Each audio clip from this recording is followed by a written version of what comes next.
Boa noite, pessoal. Começa agora mais um Léo Estopa ao vivo. Eu queria agradecer a vocês pelas participações, queria lembrar da importância de compartilhar para aumentar o alcance. Tô vendo que o pessoal tá assistindo aí também pelo Facebook, agora eu tô acompanhando também o Facebook por aqui. E eu queria pedir para vocês que estão por aí no Facebook, por favor, compartilhem também pelo Facebook, para a gente conseguir aumentar o alcance da transmissão. Eu vou tentar voltar a transmitir no Facebook, vamos ver se não dá problemas. Eu não estou transmitindo pela página principal porque ela está na quarentena durante 3 meses. Se qualquer coisa errada acontecer, a página cai de vez. Então ela está lá agora dentro das regras da comunidade. E eu queria pedir vocês que estão assistindo aqui pelo YouTube, que é o tradicional, para, por favor, compartilhar para aumentar o alcance. Então compartilhe aí, por favor, nos links de WhatsApp, nos grupos de WhatsApp, nos grupos de Twitter, para a gente aumentar o alcance da publicação. Deixa eu agradecer aqui as pessoas que chegaram primeiro aqui nos chats. Plebeu Trabalhista Resistente. Boa noite, Léo, e todos do chat. Interessante. Plebeu Trabalhista. Muito interessante porque a plebe tem que trabalhar, né? É a nossa realidade. Yasmin Bastos, boa noite, Léo Estopa, eu tô te esperando, estou te esperando. Obrigado, Yasmin. Ana Santos, boa noite. Cássia Rodrigues, boa noite a todos os progressistas. Boa noite, Cássia. Anésia Sanches, boa noite. Estopa, boa noite. Anésia Rita Nascimento, boa noite, Léo. Boa noite a todos e hashtag Lula livre já. E aqui, Portal Sabendo Direito, manda um boa noite, Léo. Deixa eu vir aqui pro lado do canal do Estopa. Lenilda Lê, boa noite, Léo. Dona Bela, só Deus para ter compaixão de nós, pobres trabalhadores. Depende, viu, Dona Bela? Deus tem que ter muita paciência, porque os trabalhadores, tudo bem, alguns trabalhadores realmente não tem nada a ver com isso, mas os trabalhadores no Brasil fizeram coisa errada. Reginaldo Bispo, só Deus mesmo. E é o que eu falo, tá, Reginaldo? Olha, a coisa não tá fácil pro nosso lado não, porque até Deus deve ter perdido a paciência. Céu da Silva, boa noite, Léo. Boa noite, Céu, Lenilda Lê. Então, ele nomeou dessa vez esse maldito só para ferrar com Lula, Glaze e PT. Ferrou de vez, exatamente. É o assunto de hoje. Vamos falar sobre a nomeação desse novo Procurador-Geral da República. A gente está vivendo um emparelhamento do Estado muito perigoso, porque o Bolsonaro... existe, obviamente, aquela tendência de emparelhamento do Estado para evitar ser processado, que é o que acontece, por exemplo, com os governos anteriores. O governo Fernando Henrique, isso inclusive é uma coisa notória, ele controlava a Polícia Federal para a Polícia Federal não perseguir os políticos. Já o governo Bolsonaro ele é muito perigoso, porque ele está controlando os órgãos institucionais para perseguirem seus inimigos políticos. E uma pergunta que eu faço nesse momento é: por que o PT é inimigo do Bolsonaro? Porque quando a gente pensa inimigo político, a gente pensa que é só um debate, um confronto político. Uma forma muito simples de você imaginar o que é um inimigo político é imaginar que na sua família existem eleitores do Bolsonaro, você não concorda com o que eles falam, mas você não quer ver essas pessoas presas ou mortas. A pergunta que eu faço para vocês nesse momento é muito simples. Por que o Bolsonaro quer ver os inimigos políticos mortos ou presos? É muito estranho, porque até esse momento agora, a gente não tinha esse tipo de comportamento. Um político querer ver o outro realmente destruído, querer ver o outro pessoalmente destruído. Nós estamos vivendo um momento muito bizarro, e esse momento de... digamos que esse momento de destruição do sistema, ele é muito perigoso. Porque o que está acontecendo hoje, que as pessoas não estão percebendo, pessoal, é que nós estamos vivendo um momento em que as coisas que estão acontecendo no nível federal, elas estão propagando para os níveis municipais, por exemplo. Aconteceu na cidade de Ponte Nova, há alguns meses atrás, um protagonismo do Ministério Público em perseguir pessoas, usar o poder institucional para colocar vários empresários de Ponte Nova na cadeia de forma provisória. Não sou contra a prisão de criminosos, mas a forma como aconteceu aqui em Ponte Nova, eu achei que foi uma forma muito cruel, simplesmente jogar as pessoas na cadeia para depois descobrir as coisas. Isso dentro de uma cidade pequena tem uma repercussão muito pesada.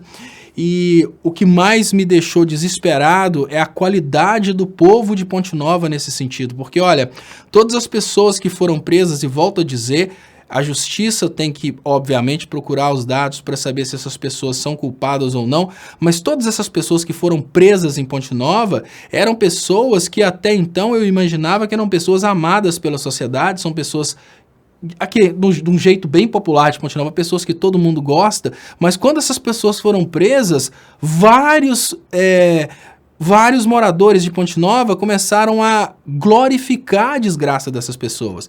E eu percebi uma coisa que eu fiquei impressionado. A coisa funciona da mesma forma nas micro-regiões. A imprensa de Ponte Nova, através de um expoente explorador da desgraça alheia que a gente tem em Ponte Nova, a imprensa em Ponte Nova começou a explorar a dificuldade dessas pessoas que foram presas da mesma forma que acontece na imprensa nacional. Isso me mostrou que, olha, esse protagonismo extremo do Ministério Público, esse descaso com a liberdade dos outros e com a reputação, que uma vez que a pessoa foi presa, não importa se ela é ou não é culpada, ela foi presa e para sempre vão falar que ela foi presa, esse descaso do Ministério Público, esse descaso do Poder Judiciário com o ser humano, ele está se alastrando por todo o Brasil. E hoje as pessoas não conseguem perceber que isso é, sem dúvidas, um perigo para todos. Eu volto a dizer, isso que aconteceu na Operação Lava Jato, um protagonismo extremo, uma falta de cuidado, uma falta de zelo com o próximo, aconteceu dentro da cidade de Ponte Nova, o Ministério Público pediu, o juiz acatou, colocou várias pessoas na cadeia,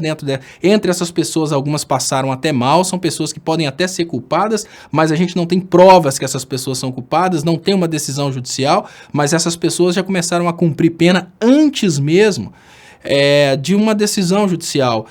E o que mais me impressionou é aquele momento que você pensa numa cidade pequena, onde você imagina que todos são amigos, várias bocas malditas começaram a explorar a dificuldade dessas pessoas. Então não pensem vocês que isso é um fenômeno isolado da Lava Jato, que isso é um fenômeno isolado do bolsonarismo e que isso é um fenômeno que está somente lá em cima perseguindo grandes políticos. Não. Essa cultura de perseguição, de prisão, de punitivismo, de ódio ao próximo, ela está tomando todas as cidades brasileiras porque ela tem dado certo. A campanha do ódio tem dado certo. Eu fiquei impressionado porque, olha, aqui na cidade de Ponte Nova as pessoas se conhecem, todo mundo conhece todo mundo. E ver as pessoas que votaram no Bolsonaro e lembrar dessas pessoas quando essas pessoas eram sorridentes. E ver dentro de Ponte Nova as pessoas que fizeram campanha para o Bolsonaro, agora fazendo um personagem com cara de mal. Observem vocês, os seus amigos que votaram no Bolsonaro. Lembrem-se dos seus amigos que votaram no Bolsonaro antes das eleições. Percebam que antes dessa dopagem mental que aconteceu no Brasil, os seus amigos eram pessoas sorridentes, os seus amigos eram pessoas boas, pessoas que cumprimentavam todo mundo. Agora eles já têm uma postura diferente, agora eles já têm uma postura de nós aqui, eles lá. O Bolsonaro está conseguindo causar esse tipo de problema em todo o Brasil. E a escolha de um procurador-geral da República que representa esse tipo de mentalidade, que causou um desespero muito grande no Ministério Público, é sem dúvidas um aviso para o resto da instituição. Olha, a gente precisa fazer isso no Brasil inteiro. Nós estamos iniciando uma fase de caça às bruxas e não interessa se são ou não são bruxas. O que interessa é curtir a fogueira queimando as pessoas. Isso é muito perigoso, você pode ser o próximo. Esse é um ponto muito importante que as pessoas precisam perceber. E sabe uma coisa que aconteceu dentro da cidade de Ponte Nova? Obviamente, eu volto a dizer para vocês, eu respeito essas pessoas como pessoas boas, pessoas do meu convívio, que eu tenho orgulho de falar que são amigos, tenho orgulho de falar que são empresários importantes. Foram presos sem nenhum julgamento, simplesmente por causa desse caráter punitivista. E eu acho que foi uma covardia com eles, e eu falo com vocês, de todos eles, eu não sei um que não tenha votado no Bolsonaro. Ou seja, dentro da cidade de Ponte Nova, assim, me parece que 10 pessoas que votaram no Bolsonaro foram abusadas, e eu considero abuso até porque agora tem uma lei de abuso de autoridade, foram abusadas por esse protagonismo de Ministério Público e Poder Judiciário. Esse abuso causou um dano de reputação que, obviamente, só vai ser essas pessoas só vão ter um pouco de dignidade na vida e apagarem a história de terem sido presas se elas mudarem do Brasil, porque agora pro resto da vida, essas pessoas que foram presas podem ser inocentadas, mas pro resto da vida a sociedade vai ver essas pessoas como pessoas que foram presas, como pessoas que sofreram essa exposição vexatória, e eu falo com vocês, todas elas, imagino eu que todas elas votaram no Bolsonaro. E aí eu pergunto, o fato dessas pessoas terem votado nisso, o fato dessas pessoas terem apoiado isso, imaginando que isso só aconteceria lá em cima, na esfera federal, com Lula e com outros políticos, é uma prova de que a cultura de punitivismo, quando ela começa a remunerar, ela começa a acontecer para todo lado. Essa cultura de destratar as pessoas, essa cultura de dar chibatada e botar na cadeia, como ela está dando certo para os políticos lá da esfera federal, ela começa a ser utilizada pelos políticos da esfera municipal. Como ela está dando certo muito bem para as pessoas que estão lá no topo, ela começa a ser usada pelas pessoas que estão aqui embaixo. E aí eu falo de, obviamente, Ministério Público, Poder Judiciário, Poder Executivo e Poder Legislativo. Esse discurso de moralismo, ele vai acabar com o Brasil. Lavredi, muito obrigado, Lavredi, pelo primeiro superchat da noite. Eu queria agradecer vocês e pedir para vocês mais uma vez, por favor, compartilhe para a gente aumentar o alcance. Compartilha aí no Face, pessoal. Vamos mais uma vez trazer o alcance dessa live no Face. Vamos fazer essa live subir no Face novamente. Isso é possível. O pessoal agradeço muito o pessoal do Face, fica batendo papo lá no Face, trocando ideia. E tem pessoas que realmente estão no Face e não estão no YouTube. Então compartilhem, por favor, para a gente aumentar o alcance. Lavredi diz, Léo, sabemos que a OAB envia à ONU uma série de denúncias sérias contra o desgoverno do Bolsonaro. Poderá a ONU fazer alguma coisa para nos livrar dele? Lavredi, olha, é uma questão muito complexa, é uma pergunta excelente. E olha, pessoal, eu estou esperando a live subir um pouco para a gente entrar nos temas de hoje. E vou falar sobre isso que eu acho que é muito interessante. As pessoas ficam pensando, o que será que vai acontecer se a ONU condenar o Bolsonaro? E deixa eu ler aqui antes, os partidos, e Lavredi também, os partidos de esquerda precisam se unir para bater mais forte nos autos incoerentes da direita, que reforça cada vez mais suas blindagens. Muito obrigado, Lavredi. Exatamente, a direita cria formas de blindar e perseguir. Pessoal, sobre essa questão da ONU, o que vai acontecer se a ONU vai condenar o Bolsonaro? O que acontece se a ONU condenar o Bolsonaro? Vejam bem, tudo o que acontecer de condenação contra o Bolsonaro só vai repercutir contra o povo brasileiro. A condenação, quando a condenação acontece nessas esferas da ONU, essas condenações servem para desincentivar o povo a votar naquele governante. É mais ou menos assim. A ONU condena o Brasil por causa de desrespeito aos direitos humanos e por isso o Brasil perde o direito de participar do comércio internacional. Automaticamente o Brasil fica mais pobre. O que eu quero dizer para vocês é que as condenações da ONU, elas sacrificam o povo brasileiro para o povo brasileiro abrir os olhos que tem alguma coisa errada, o líder está errado.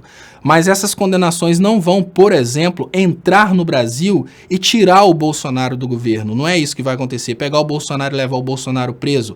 Porque existe um outro interesse dos outros países, que é o seguinte: imaginem vocês que o Bolsonaro tem uma tranquilidade geopolítica muito grande, porque ao mesmo tempo em que o Bolsonaro já pode ser considerado um criminoso contra a humanidade por causa da questão da Amazônia e agora por causa das suas declarações a favor do homicídio, a favor do extermínio político, o Bolsonaro ele é muito interessante para o resto do planeta, desde que ele não destrua a Amazônia. Por quê, pessoal? O resto do mundo precisa de um país do tamanho do Brasil produzindo alimentos.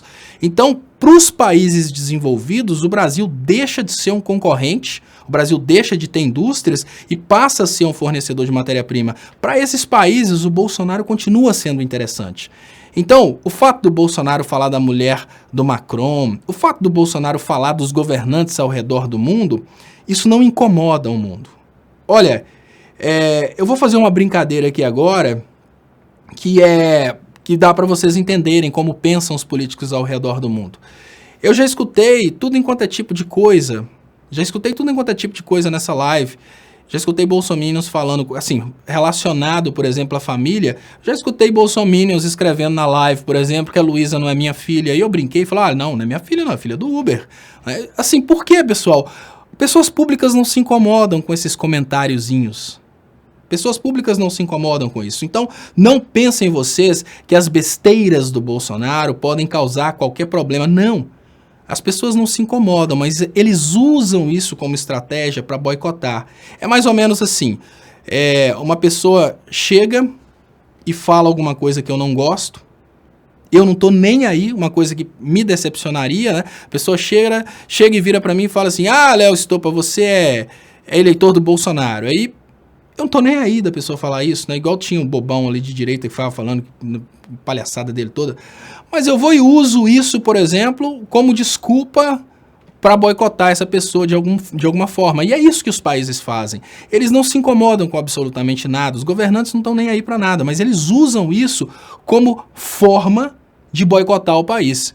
A França não é um país amigão do Brasil, absolutamente não. Mas ela pode usar isso para prejudicar o Brasil. Deixa eu pedir vocês para compartilharem para a gente aumentar o alcance. Pessoal do Facebook, muito obrigado pelos compartilhamentos. Se puderem compartilhar aí, eu agradeço muito. Eu queria até dar um toque no Anthony, canal Sabendo Direito, que eu estou transmitindo no Facebook, mas eu estou transmitindo só no canal do Stoppa, porque o canal Leonardo Stoppa está pendurado por uma denúncia. Então, se eu tiver mais uma denúncia de nudismo nas minhas lives, o canal cai. Então, por isso que eu não estou transmitindo no canal grande. E hoje eu queria falar com vocês sobre outro tema, eu queria mudar completamente de tema, e eu queria falar sobre beleza. Falamos demais sobre política, e eu prometi uma mudança de tema, e hoje eu queria falar sobre beleza. E eu queria trazer para vocês um exemplo de um sex symbol brasileiro. Mudando um pouquinho de tema, eu queria trazer para vocês aquilo que é uma inspiração para todos do sexo masculino, aquilo que é, sem dúvidas, o que todo homem gostaria de ser. Depois de muitos anos de academia, e olha, academia sem usar bombas, igual um corpo bombado que participa aí. Depois de muitos anos de academia, depois de frequentar muitas aulas de estilo e etc e tal, nós temos aí o novo galã do cinema brasileiro. Tá aqui. Isso, é ele mesmo. Isso porque disse o Paulo Guedes, com toda essa beleza, com todo esse esplendor, com esse jeitão aqui de Giannichini, né, que tem vários galãs brasileiros aí bonitões, né, que imagino eu que certamente são mais bonitos que o Paulo Guedes, né? Esse nosso Giannichini da economia, né, esse Tiago Lacerda da economia, esse Rodrigo Santoro da economia. Na minha época era Rodrigo Santoro que fazia sucesso, na minha época de jovem, né? Essa belezura falou que a mulher do Macron é feia. Ele falou, é feia sim. Claro que a gente precisa, obviamente, fazer uma crítica ao Guedes, no espaço de fala dele, mas essa crítica não é muito pertinente, e eu preciso admitir que essa crítica não é pertinente. Sabe por quê, pessoal? Porque milionários, ainda que com uma aparência de senhores um pouco mais velhos, eles conseguem comprar jovens aí de 20 anos de idade, e realmente, para a pessoa que não tem nenhum tipo de caráter ou pudor com a própria família, é muito fácil ganhar um dinheirinho e trocar de esposa de 3 em 3 anos. Não é, Paulo Guedes? Eu não sei, não estou falando que ele faz isso, mas para considerar a esposa do Macron feia, e obviamente isso está relacionado à idade, porque em termos de genética a gente observa que ela é o perfil que o Paulo Guedes gosta de vender, o perfil europeu. Para considerar ela feia por causa da idade, obviamente estamos falando de uma pessoa que considera que o ser humano do sexo masculino, que se deu bem na vida financeiramente, precisa trocar de esposa todos os anos. E aí a gente vê o tipo de gente que está na presidência da República hoje. Quando a gente percebe o tipo de gente que está na presidência da República, e a gente percebe o que essas pessoas pensam a respeito das mulheres, principalmente das esposas, isso é muito importante. O que essas pessoas pensam a respeito das esposas? Esposas são como carros. Ficou velho, troca. Né? Tudo bem, trocar um jatinho pode demorar um pouco mais, que é um pouco mais caro, mas uma esposa é tão barato, né, gente?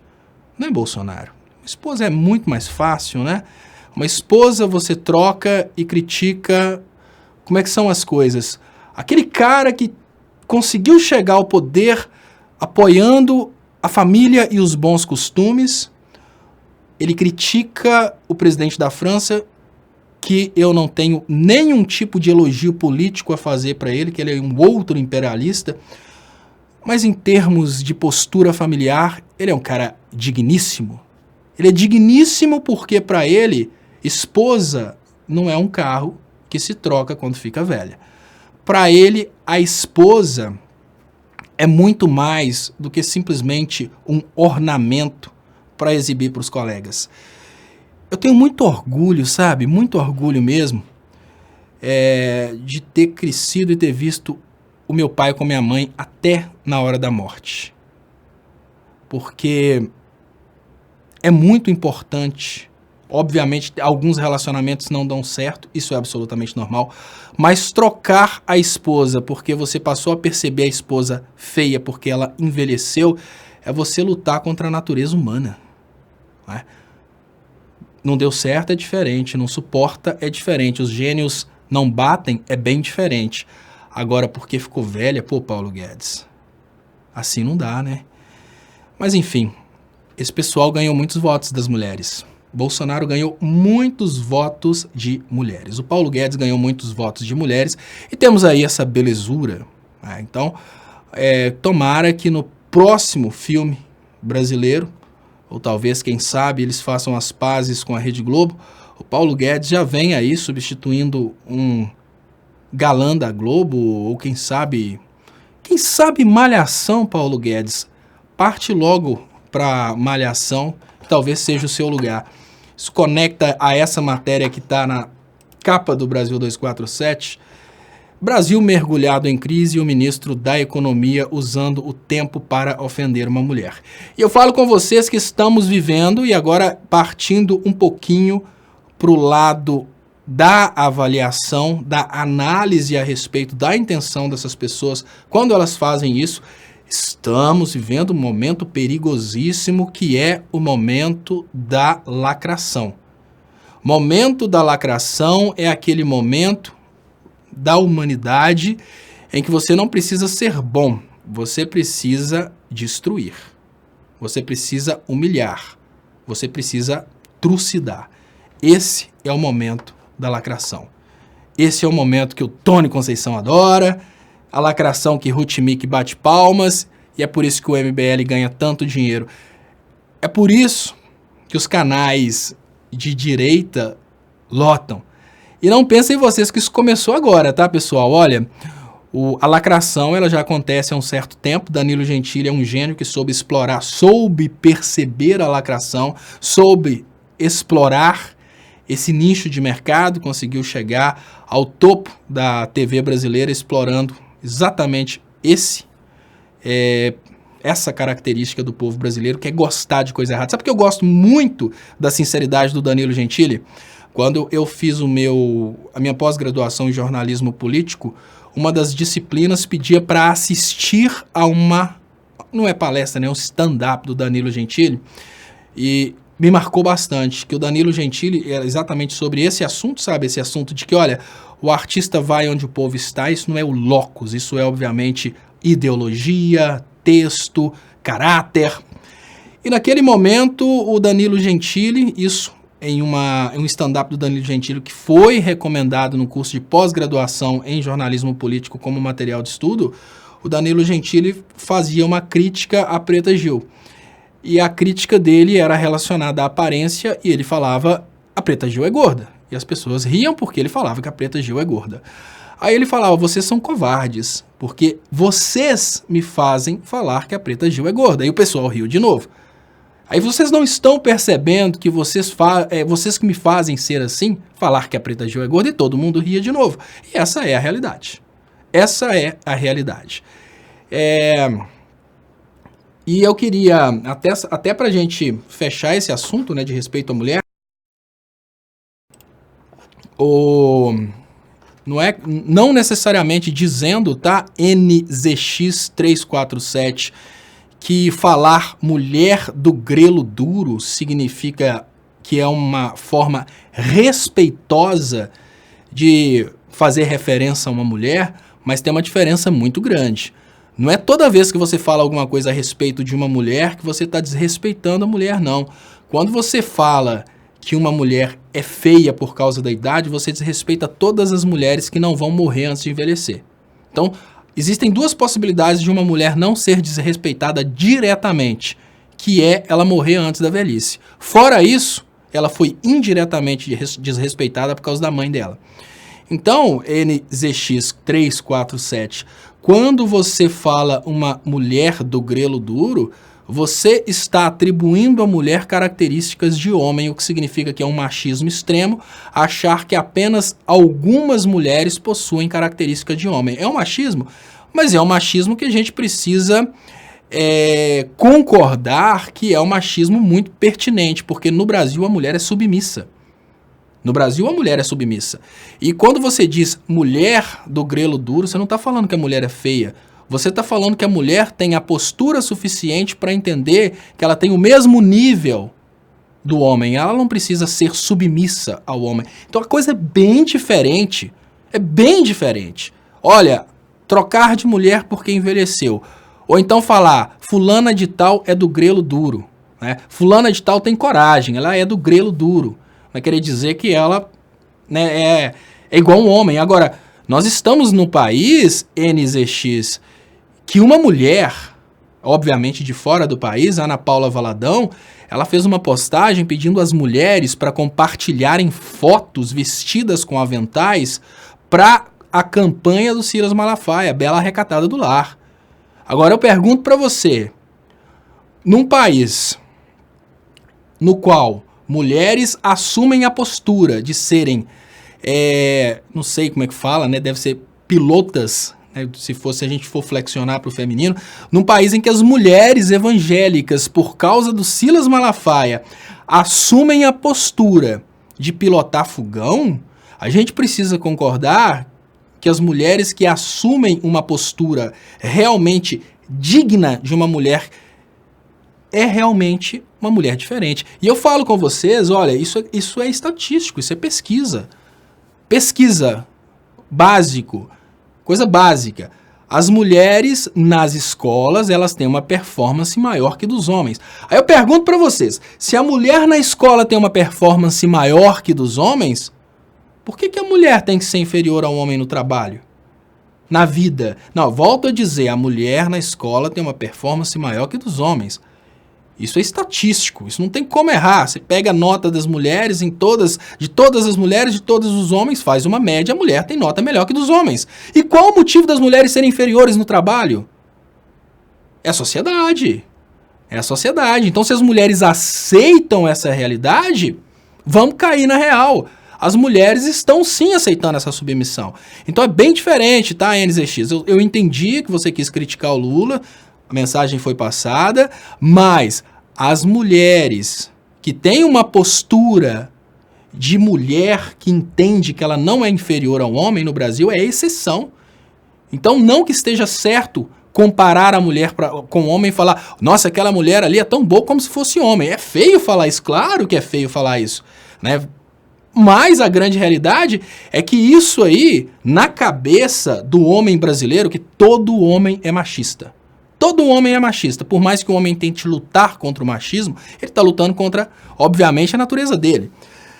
Na cabeça do machista, isso é elogio. É bem diferente de chamar a mulher de feia, porque ela envelheceu. Tá? A mulher pode ser feia porque ela não tem as características genéticas que te agradam. A mulher pode ser feia porque, de repente, ela não se cuida, natural. Agora, toda mulher que não morrer antes do envelhecer, ela vai ser velha. Se ela vai ser velha, você vai jogar fora porque ela ficou feia? Cuidado! Cuidado, tá? Cuidado. Eu tô vendo o pessoal falar aqui que o Aquias Santarém foi ameaçado de morte. Não minimizando a ameaça, claro que não, mas é porque tem muitas ameaças que acabam vindo de pessoas que querem fazer oba-oba, tá, pessoal? Então tomara que seja uma ameaça de uma criança. Eu já tive ameaças de morte. Como eu estava na Inglaterra, eu não me preocupava com essas ameaças, porque obviamente eles não me alcançariam. Mas algumas eu cheguei a averiguar e fui ver que eram crianças que estavam fazendo ameaças de morte. Então, tomara que essa ameaça do Aquias seja uma ameaça furada, não seja uma ameaça consistente. O Aquias é muito bom, a gente precisa do Aquias e a gente quer o Aquias, obviamente, do nosso lado, festejando a vitória daqui poucos dias, se Deus quiser. E o Aquias que é, graças a Deus, um cristão a serviço da verdade. Por isso que eu falo com vocês, jamais imaginem que o problema que a gente tem hoje no Brasil tem a ver com o cristianismo. A igreja que está apoiando o Bolsonaro não é uma igreja cristã. O Aquias é. Então, importante isso. Parabéns, Aquias, pelo trabalho. Bom, então, pessoal, já que nós vamos sair desse assunto aqui de beleza, né? Veja que homem lindo. Olha que homem bonito, né? Inclusive, eu vou até mandar uma foto pra Jennifer para comprar. Será que se comprar um óculos desse eu fico bonito igual assim? Olha que coisa bonita. Fazer esse biquinho assim. Eu vou tentar fazer esse biquinho pra ficar bonito igual eu. E comprar um óculos desse aí. Olha, meu óculos tá ali. Tá aqui, ó. Agora eu tô com inveja do Guedes. Tá aqui. Deixa eu ver se dá pra...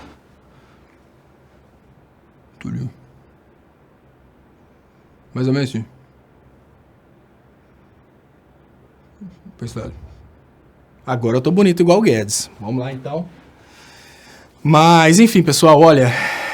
Assunto sério esse da escolha de um procurador-geral da República que está, de uma forma ou de outra, alinhado com a ideia de perseguição a um lado da política. Isso é uma coisa muito séria.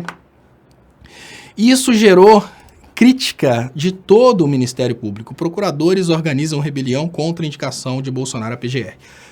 Para vocês entenderem, pessoal, olha, o Ministério Público Federal, ele é um órgão que teria uma responsabilidade muito grande dentro do país. O Ministério Público Federal seria fiscal da lei. É um órgão importantíssimo e o Procurador-Geral da República é o posto máximo do Ministério Público Federal. Ao contrário do Poder Judiciário, que tem as indicações de pessoas que não são de carreira, por exemplo, no Poder Judiciário, o ministro do STF, Alexandre de Moraes, foi indicado pelo Temer sem ser um magistrado. Ele simplesmente saiu do Ministério da Justiça e foi diretamente para o Supremo Tribunal Federal. Isso não pode acontecer no Ministério Público. O Procurador-Geral da República, ele tem que ser um membro do Ministério Público, ou seja, ele precisa ser ou promotor ou procurador. E uma coisa que é muito comum e que sempre aconteceu no passado, olha como que é interessante, e eu falo, tudo que o Bolsonaro criticou, ele faz hoje, absolutamente tudo. E eu queria, eu esqueci de falar, queria pedir vocês mais uma vez para compartilhar, para aumentar o alcance, quem puder ajudar meu trabalho, tem as contas que estão anunciadas aí nas descrições desse vídeo, porque começou o mês e eu estou já com os pagamentos atrasados aqui, passando um aperto financeiro, eu esqueci de falar, eu preciso falar, obviamente, quem puder ajudar, qualquer valor é uma grande ajuda, e as contas estão anunciadas aí nas descrições desse vídeo. Olha, pessoal, então, só para vocês entenderem o porquê que deu essa confusão toda, veja bem, o Ministério Público Federal é um órgão de carreira. O órgão de carreira a pessoa entra no Ministério Público Federal, essa pessoa vai crescendo de posto dentro do Ministério Público Federal, fica ali até aposentar. E não é um órgão político. Enquanto no Poder Judiciário tem indicações políticas, no Ministério Público Federal não. O Ministério Público Federal só entra através de concurso, para ser PGR tem que ser membro do Ministério Público Federal. É uma coisa que tem um critério de formalidade muito grande. E olha que interessante. Durante todo o governo democrático brasileiro, o Ministério Público Federal escolheu o procurador. O que significa que a indicação é do presidente da República, mas o Ministério Público Federal faz uma votação interna e indica. Desde o momento em que derrubaram a Dilma, o Ministério Público Federal deixou de decidir o procurador. A Dodge foi escolhida pelo Temer, mas a Dodge não foi a pessoa escolhida pelo Ministério Público. E agora o Bolsonaro escolhe o Aras, que também não foi o procurador indicado pelo Ministério Público. Ou seja, o Bolsonaro quebrou essa relação de confiança entre o Ministério Público, o Temer já tinha feito isso, entre o Ministério Público e a presidência da República. O Ministério Público agora não pode mais escolher o PGR. É a mesma coisa que aconteceu, por exemplo, com o Ministério das Relações Internacionais, que ficou nas mãos de uma pessoa que era extremamente criticada dentro do Itamaraty. E aí o que acontece? Basicamente, isso está causando um quebra dentro do Ministério Público. Eu sou a favor do quanto pior, melhor. Quanto mais o Bolsonaro toma atitudes bizarras, mais fica fácil da gente mostrar para as pessoas o problema. Por exemplo, o tamanho do problema é muito importante, pessoal. Vejam bem. Se você chega perto de uma pessoa para vender o carro foi reformado. E porque esse carro foi reformado, ele apresenta, no lugar onde ele sofreu a reforma, ele apresenta um pequeno defeito, uma trinca. Aquela trinca é quase imperceptível. O cara leva o carro para te vender à noite, te vende o carro à noite e ali você não percebe a trinca. É até engraçado que todas as vezes que você for comprar carro ou moto e a pessoa virar para você e falar assim, rapaz, eu trabalho durante o dia, só posso te mostrar à noite. Nem vai. O cara tá querendo te esconder alguma coisa. Eu caí numa dessa comprando uma moto na Inglaterra, que também não arrependo, porque a moto no final das contas era uma moto boa, mas ela tinha sofrido um acidente. Aí o cara falou, rapaz, eu trabalho durante o dia, encontra comigo à noite, eu tava doido pra comprar uma moto, fui lá, achei bonito, comprei. Aí quando eu levei pra fazer a revisão, que na Inglaterra é obrigatório, o cara falou, essa moto aqui já quebrou aqui, tal, você sabia que essa moto caiu, quebrou? Não sabia não, mas enfim, foi isso que aconteceu.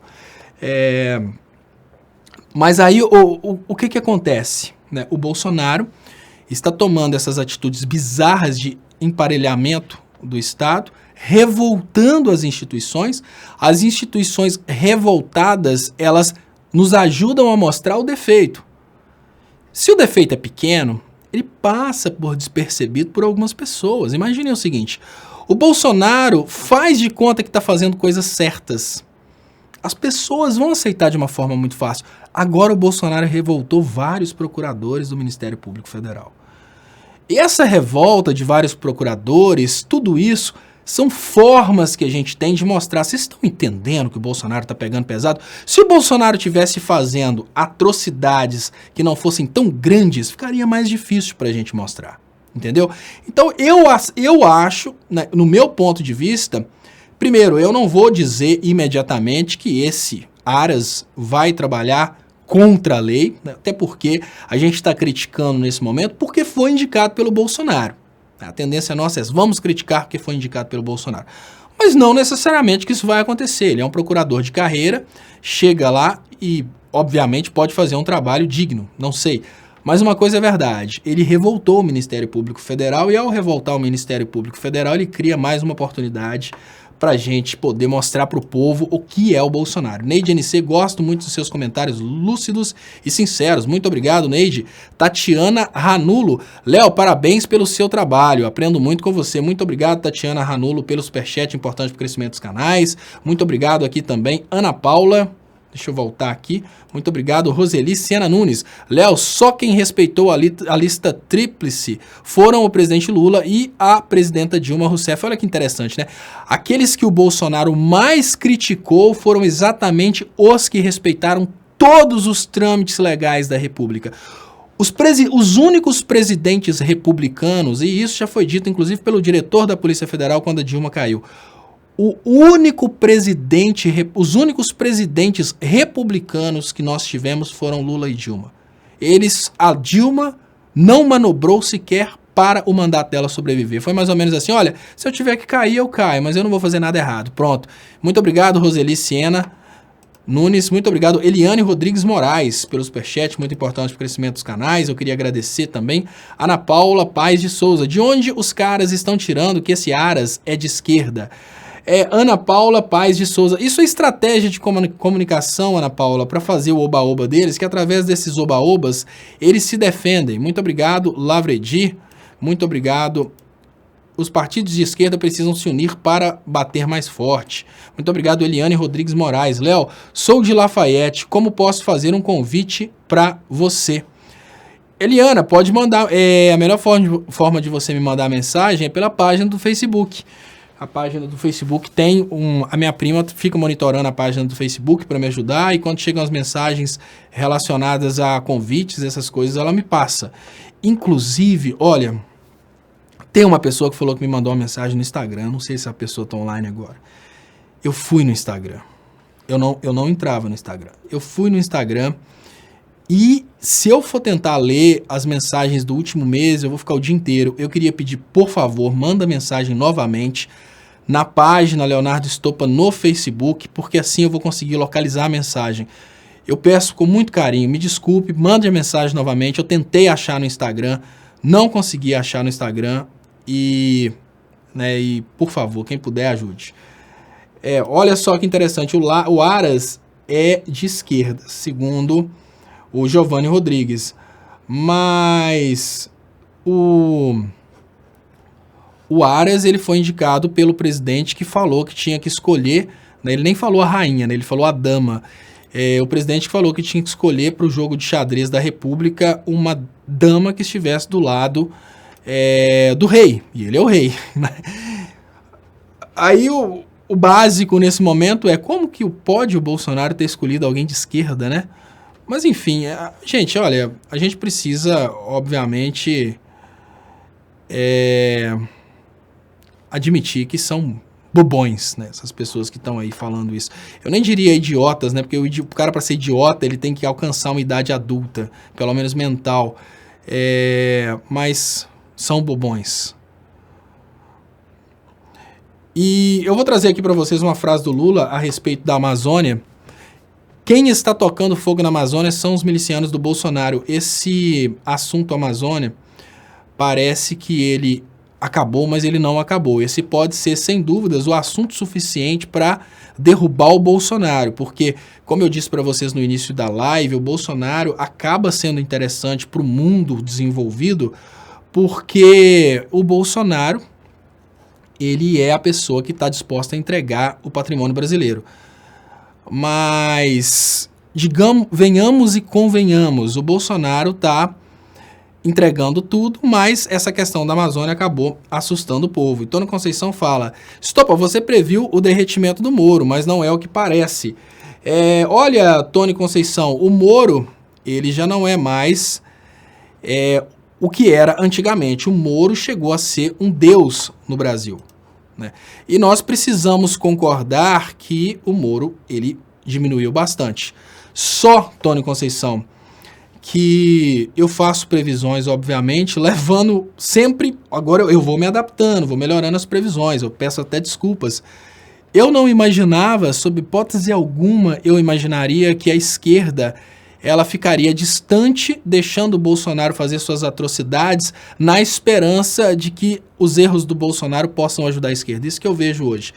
Se a gente tivesse tido uma união do povo brasileiro para mostrar para o resto do povo quem é o Moro, obviamente a coisa teria sido diferente. Mas o que eu vejo hoje, Tony Conceição, é uma coisa um pouco diferente. Eu vejo que muitas pessoas que seriam da esquerda, que recebem votos de eleitores da esquerda, elas estão gostando do que está acontecendo. E eu falo com vocês, pessoal, o seguinte: será que é interessante o Moro cair? Eu vou falar sobre isso. Deixa eu ler essa matéria que fala sobre esse assunto aqui e vou voltar nisso. Aprovação de Moro faz STF amarelar, que é o que o Tony está falando. Tudo indica que a midiática Suprema Corte do país continuará acoelhada diante do habeas corpus que pede a libertação do ex-presidente Lula baseada nas conversas que apontam a parcialidade de Moro na Lava Jato, afirma Helena Chagas, do Jornalistas pela Democracia, após a Datafolha apontar que Sérgio Moro tem popularidade bem superior à de Bolsonaro. Sim, o Sérgio Moro continua com a popularidade, até porque tem algumas pessoas que não sabem do que aconteceu, e mais, existe um erro na comunicação, e hoje eu percebo, porque eu não vou dizer que eu abandonei a esquerda somos nós, mas eu também não tenho mais esperanças nos políticos como eu tinha antes. Eu não estou falando, obviamente, do ex-presidente Lula, dos políticos que a gente sabe que estão lutando arduamente para que isso aconteça. Mas o que eu estou falando nesse momento é o seguinte, pessoal, eu percebo nesse momento que tem muito oba-oba acontecendo, porque o Moro, levando pancada, ele é inteligente, ele é interessante para todo mundo. Pensem o seguinte, Deixa eu ler aqui. Não se pode dizer que a popularidade do ministro da Justiça, Sérgio Moro, não tenha sofrido abalos pelas revelações da Vaza Jato. Da Intercept, de abril para cá, seus índices de aprovação caíram de 63 para 54. Mas a divulgação de hoje, pelo Datafolha, diz que o ex-juiz ainda tem bons patamares de aprovação. Entre julho e agosto, oscilou 1 pp, é um balde de água fria, em Jair Bolsonaro, que tem 25 pp de aprovação a menos, mas continua fritando o ministro e no STF. Olha só, pessoal, é o seguinte. O que acontece? O Tony Conceição, pontos que eu imaginava, coisas que eu imaginava, tá? Eu imaginava no início eu imaginava que a esquerda aproveitaria a Vaza Jato para conseguir a queda do Moro. Por quê? Eu vejo que a esquerda está muito iludida. A esquerda não percebe o tamanho do inimigo que é o Sérgio Moro. E parece que a esquerda acha que pode manter o Sérgio Moro como sendo inimigo exclusivo do Lula e que essa esquerda vai conseguir Moro brigando com Lula e a esquerda vai emplacar um outro candidato. Parece que é isso. Porque, vejam bem, a técnica de comunicação que tem sido utilizada é uma técnica de comunicação que não tem apelo público. Me desculpem as pessoas da esquerda, me desculpem, mas nós temos um Brasil dividido. Esse Brasil, pensem o seguinte, esse Brasil grita por uma luta contra a corrupção. Essa luta contra a corrupção que foi entregue para o Brasil através dessa farsa chamada Lava Jato, ela acabou, de uma forma ou de outra, se materializando sim, nessa ideia de que, não, o Sérgio Moro lutou contra a corrupção, e o Sérgio Moro que lutou contra a corrupção, pessoal, ele é um Sérgio Moro que destruiu a economia.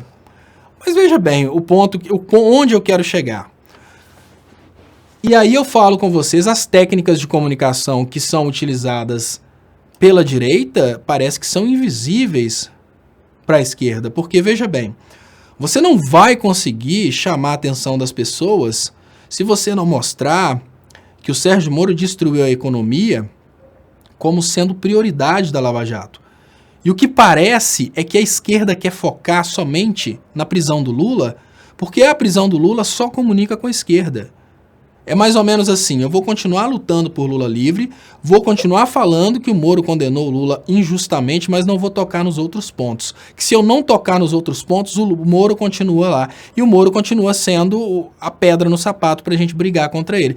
Parece que a esquerda quer o Moro no poder por 4 anos para falar mal dele por 4 anos, para ter assunto. Parece que é isso, porque veja bem, a estratégia de comunicação que invertesse a situação seria uma estratégia que, obviamente, conseguiria diminuir a popularidade do Moro. E não sou eu apenas que penso isso, obviamente. Qualquer pessoa que raciocinar um pouco consegue pensar o seguinte, olha, imagine aquela pessoa extremamente alienada, imagine aquele cara que odeia o ex-presidente Lula. Você não vai conseguir chegar perto daquele cara e diminuir a popularidade do Moro falando que o Moro condenou o Lula injustamente. O cara não gosta do Lula, ele quer o Lula condenado, estando o Lula certo ou errado, ele quer o Lula condenado, pronto. O cara detesta o Lula. Se o Lula está certo ou errado, o cara não quer nem saber, ele quer o Lula condenado. Mas se você chega e fala com esse cara que com a desculpa de lutar contra a corrupção a Lava Jato quebrou o Brasil, isso não é mentira, isso é o fato. A Lava Jato, ela nasceu para destruir a economia. A Lava Jato nasceu para destruir o Estado brasileiro e privatizar tudo. Essa Lava Jato que nasceu para destruir a economia, destruir o Estado, ela usou a luta contra a corrupção como uma capa. Mas a esquerda não fala dessa forma. A esquerda continua falando... A esquerda continua falando exatamente aquilo que a direita não quer nem saber. Você não vai mudar a cabeça de quem não gosta do ex-presidente Lula falando que a condenação do Lula foi ilegal. Pro cara, mesmo que ilegal, ela foi bem-vinda. Pronto, simples assim. O cara foi durante 10 anos programado para ter ódio do ex-presidente Lula. Você acha que você vai derrubar a popularidade do Sérgio Moro falando com esse cara que o Sérgio Moro condenou o Lula injustamente? Esse cara vai aplaudir, vai falar, nossa, eu achava que era uma condenação justa, agora que eu vi que é injusto, eu vi que o Sérgio Moro é macho mesmo. Então, pronto. Basicamente isso. Então, o que eu vejo, Tony Conceição, nesse momento, é que eu posso ter realmente superestimado a qualidade dos políticos de esquerda, pensando que eles gostariam de falar a verdade para o povo. Mas eu falo com vocês, olha, os políticos de esquerda que não estão engajados na verdade, eles estão desaparecendo, porque, olha, de mentira, a direita é especialista. A direita é muito mais especialista em mentira do que a esquerda. Então, se a esquerda não lutar usando a verdade, a esquerda não vai conseguir, simples assim. Então, o pagamento vem aí. O pagamento vem aí, não precisa preocupar, ele vem. Matheus Goldwagen, o que você acha desse episódio de afastamento de alguns procuradores por divergência com a Raquel Dodge? Bom, eu acho que, obviamente, Matheus Goldwagen, é um episódio, né, de protesto interessante. Só que a instituição Ministério Público Federal, ela se tornou uma instituição um pouco duvidosa, né? Porque no momento em que uma instituição não expurga aqueles membros que são corruptos, essa instituição, obviamente, ela demonstra que ela é uma instituição corrupta. Então, a gente não consegue fazer uma leitura exata sobre o que está acontecendo. Se esses procuradores estão saindo porque a Raquel Dodge fez eles perderem palestras por causa dessa modificação, né? Ou se de repente esses procuradores estão revoltados porque eles acham que a coisa está errada. É bem difícil hoje em dia imaginar o que seria a verdade a respeito, né, do que está acontecendo. Bem complicado. Deixa eu liberar isso aqui.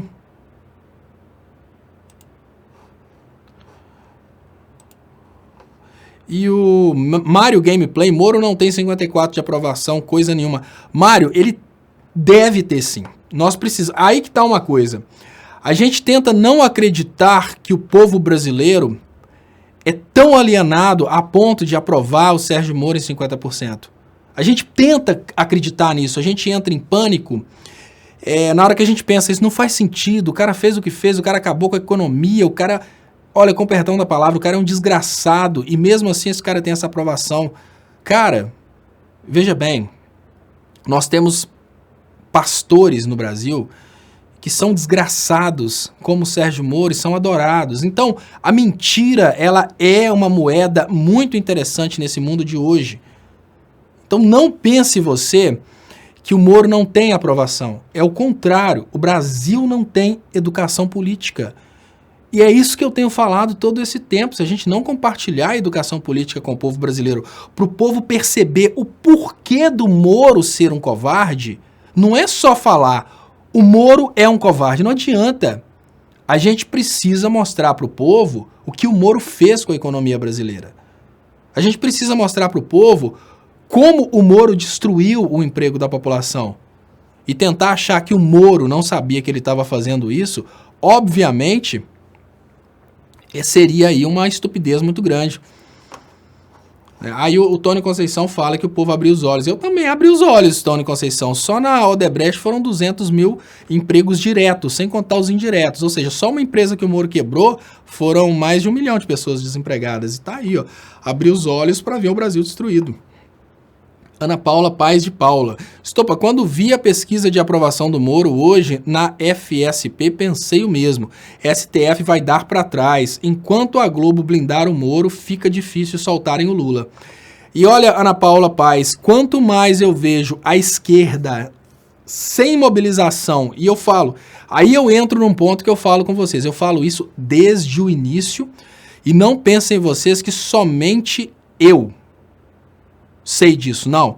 Eu não sou um guru da sabência absoluta. Hoje, a Helena Chagas traz pra gente essa informação, que é o que eu estou falando desde o início do governo Bolsonaro.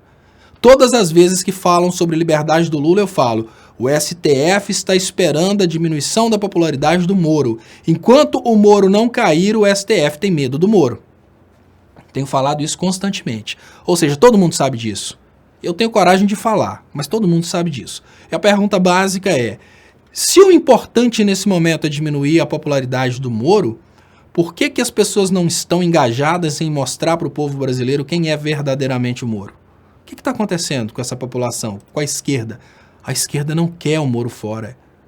A esquerda quer... Gente, eu vou explicar para vocês por que a esquerda não quer que o Moro saia. Olha, basicamente, vocês acham que algum pastor gostaria de que o Satanás deixasse de existir? Lógico, a gente sabe, estou falando isso, obviamente, como uma metáfora, mas a gente sabe que esses pastores aí não acreditam nem em Deus e nem no Satanás. Mas o que seria do pastor se não existisse o Satanás? O pastor está lá, a função de existência dele, e eu falo, obviamente, dos falsos pastores, me perdoem as pessoas que vão a igrejas verdadeiras. O que seria do pastor se não existisse o Satanás? O Hitler falou uma vez que o judeu é tão importante para o nazismo quanto o diabo é importante para o cristianismo. O Hitler falou isso. O Moro é tão importante para a esquerda hipócrita, não falo, obviamente, da verdadeira esquerda que está lutando contra o Moro é tão importante para a esquerda hipócrita quanto o diabo é importante para o Silas Malafaia. Sem o diabo, Silas Malafaia seria pobre. Sem o diabo, Silas Malafaia não teria nada. Então, o Moro, ele alimenta a esquerda. O Moro é, sem dúvidas, um paizão para a esquerda. O Moro é tão importante para a esquerda quanto o diabo é importante para o Silas Malafaia. É por isso que a esquerda não se une para derrubar o Moro. É por isso que a esquerda não se une para mostrar a verdade a respeito do Moro. Se você tivesse condições de perguntar para um pastor como Silas Malafaia, se você tivesse a oportunidade de destruir o diabo, você destruiria? E obviamente diria que sim, mas pensando jamais. Se eu destruo o diabo que ele obviamente não acredita, né? O diabo percebido na cabeça das pessoas, se eu destruo o diabo, eu perco minha fonte de renda. Então, não pensem vocês, sob hipótese alguma, que a esquerda hipócrita quer a saída do Moro. O Moro é, sem dúvidas, importantíssimo. Bolsonaro para a esquerda é uma coisa formidável, é o fracasso da direita. Deixa eu agradecer a Ana Paula Paz de Paula. Pois é, Estopa, não estou animada. Se sábado não for um claro fora Bolsonaro, não vai adiantar nada. Não resolve sair para defender educação e Amazônia. Exatamente o que eu falo. Não adianta sair para defender educação e Amazônia se você está pedindo um presidente que é contra a educação e contra a Amazônia. É uma coisa completamente sem nexo, sabe? Uma coisa, assim, não é compatível com Bolsonaro, educação, nem Amazônia. Você não vai convencer ele com protesto. Você tem que tirar ele. Básico, simples assim. Vi uma matéria hoje onde o Bolsonaro, que se não andar rápido, o Peter vai entrar de novo. Deixa eu ver, o Vida Louca voltou. Vamos ver o que fala Vida Louca. Não quer que ele saia porque não vai sair mesmo, seu besta. O besta é eu. Não, Vida Louca, não é assim não. Pensa o seguinte, Vida Louca, olha, se você fosse farmacêutico, você obviamente estaria disposto a vender remédios para os remédios curarem as doenças. Mas se você fosse farmacêutico, você gostaria que as doenças deixassem de existir? Acho que não, com certeza não. Se você trabalhasse com vigilância eletrônica, você gostaria que o crime deixasse de existir? Não, Vida Louca, claro que não. Se você trabalhasse com política, você gostaria que o problema deixasse de existir? Claro que não. Então, enquanto a esquerda tiver o Bolsonaro para criar a fome, a esquerda terá a oportunidade de aumentar o número de votos, porque a esquerda promete a luta contra a fome. O Bolsonaro agora está curtindo aí a redução dos impostos em jatinhos e etc. Depois de tudo isso, vem a fome e aí a esquerda vota, porque a esquerda vai perceber que ela não vai se beneficiar, o povo vai perceber. Olha, o Bolsonaro até diminuiu os impostos no iate, no jatinho, melhorou demais a conta da vida dos ricos, mas eu não vi nada melhorar para mim não, porque eu não comprei iate, eu não comprei jatinho, nada disso. Aí a esquerda volta, eu preciso votar num cara que beneficia o trabalhador, né? Agora que eu percebi que eu sou trabalhador, que eu achava que eu era empresário, enfim. É até interessante, né? Porque o cara registra uma empresa, ele já começa a se sentir empresário. Só que ele é um empresário que trabalha, ou seja, ele é um trabalhador. Apesar de que, em termos técnicos, ele está lá qualificado como empresário, né? Aí ele acha que, não, eu sou empresário, eu sou representado aí pelos liberais, porque eu sou empresário. Não, é muito engraçado o cara que tem 2, 3 funcionários vira e fala, pô, mas o PT não ajuda o empresário. O empresário. Aí a gente pensa nessas empresas aí que tem dezenas de milhares de funcionários e está lutando para acabar com a aposentadoria, para diminuir o custo do INSS, e o bobo que trabalha e tem aí 2, 3 funcionários achando que empresa é o que ele tem. Sou empresário. Tony Conceição deve achar que é empresário. Eu não sou empresário, maluco. Eu sou empresário do ramo. Eu acho que o Tony Conceição é empresário do ramo da construção civil. Né? Bom, deixa eu trazer aqui. Criticado por apoiadores, Bolsonaro pede desculpa e paciência após a escolha de Augusto Aras. Pessoal, desculpa aí, vamos ter paciência. O Brasil tem muita, mas muita coisa errada. Mais uma não faz diferença. Disse Jair Bolsonaro a apoiadores na porta do Palácio do Alvorada após reclamar de críticas pela escolha de Augusto Aras para PGR e dos vetos, obviamente, das medidas contra o abuso de autoridade. Então, o Bolsonaro, ao votar contra a lei do abuso de autoridade, ele provavelmente mostrou para a sociedade que ele gosta do abuso, né?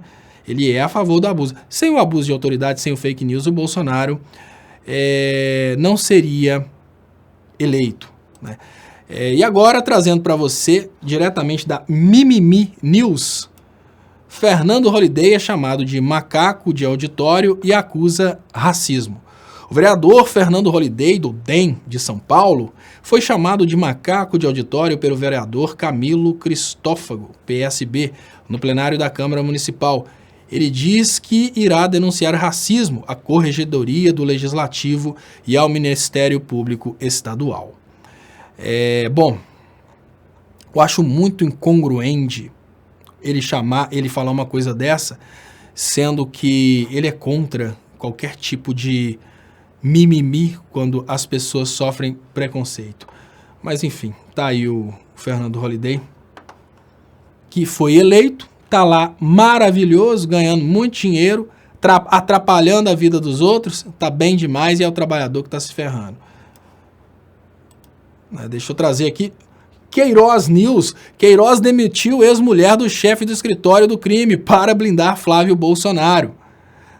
O ex-assessor Fabrício Queiroz demitiu Daniele Mendonça da Costa Nóbrega, que foi esposa do ex-policial Adriano Magalhães da Nóbrega, para evitar uma vinculação entre o gabinete de Flávio Bolsonaro, PSL, na Alerj e o criminoso, apontado pelo MPRJ como chefe do escritório do crime, grupo suspeito de participação no assassinato da ex-vereadora Marielle Franco. Pessoal, olha só, a ex-mulher do chefe do escritório do crime era funcionária do Flávio Bolsonaro. A coisa tá brava. A coisa, assim, pessoas de bem. Precisamos lembrar, cidadãos de bem, pessoas de bem, bons costumes, né? Isso aí. É o que a gente tá vendo. Eu queria pedir vocês, por favor, compartilhem aí pra gente aumentar o alcance. Isso é muito importante pra gente conseguir alcançar o maior número de pessoas possível. Deixar os comentários subindo aqui. Lembrando que o Facebook, que o YouTube, pessoal, ele desativa as notificações. Então, quem puder, por favor, marque novamente para receber as notificações. Isso é muito importante, porque enquanto o YouTube desativa, vocês ativam de novo. Porque senão a gente não vai conseguir aumentar o alcance, não. E eu queria chamar a atenção de vocês para o seguinte. Os caminhoneiros, né? Caminhoneiros acusam traição e pedem impeachment de Bolsonaro. Aí o caso dos caminhoneiros é a melhor forma da gente mostrar como a falta da educação política conduz a sociedade num trabalho aí de massa de manobra. Podemos dizer que se as pessoas não têm acesso a informações políticas, se as pessoas não têm acesso à educação política, elas são massa de manobra de quem tem conhecimento. Em terra de cego, quem tem o olho é rei. Os caminhoneiros, eles pararam durante o governo Temer por causa de uma mudança na política de preços da Petrobras. A Petrobras, no período em que estava sob controle do governo do PT, ela fazia um subsídio ao diesel para equalizar o valor do diesel, de forma que o diesel fique num preço que atenda às necessidades do transporte brasileiro. É mais ou menos assim. A Petrobras faz parte do Sistema Brasil e, fazendo parte do Sistema Brasil, às vezes ela diminui o preço do diesel, às vezes até tendo um certo prejuízo, não acompanhando o preço mundial, porque dessa forma ela consegue incentivar as lojas, incentivar as indústrias, incentivar o comércio, porque o frete acontece de uma forma mais livre, né? O frete acontece de uma forma melhor. Então saem às ruas os caminhoneiros para protestarem contra o aumento do diesel durante o governo Temer, que deu um golpe no governo da Dilma, e muitos caminhoneiros que saíram para protestar contra a política de preço do governo Temer, eles saíram pedindo Bolsonaro, que é a continuidade do governo Temer. Então vejam bem, o que a ignorância política é capaz de fazer? Os caminhoneiros estavam sentindo falta do modelo político da Dilma, do subsídio ao diesel da Dilma. Os caminhoneiros estavam sentindo falta da indústria que existia na época da Dilma.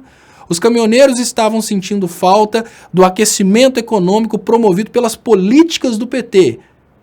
E aí os caminhoneiros foram às ruas para pedir o oposto, a crítica à política do PT, o Bolsonaro.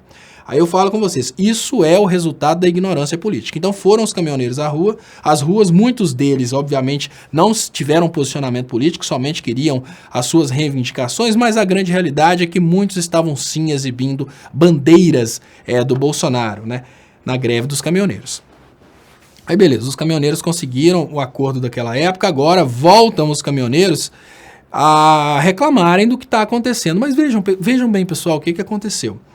Na prática, teoricamente falando, o que aconteceu? A Lava Jato, ela, num acordo de entregar aos Estados Unidos todo o mercado de construção civil que era do Brasil, de entregar aos Estados Unidos muitas indústrias, né, muitos segmentos que antes estavam disputados pelo Brasil, a Lava Jato quebrou a economia brasileira.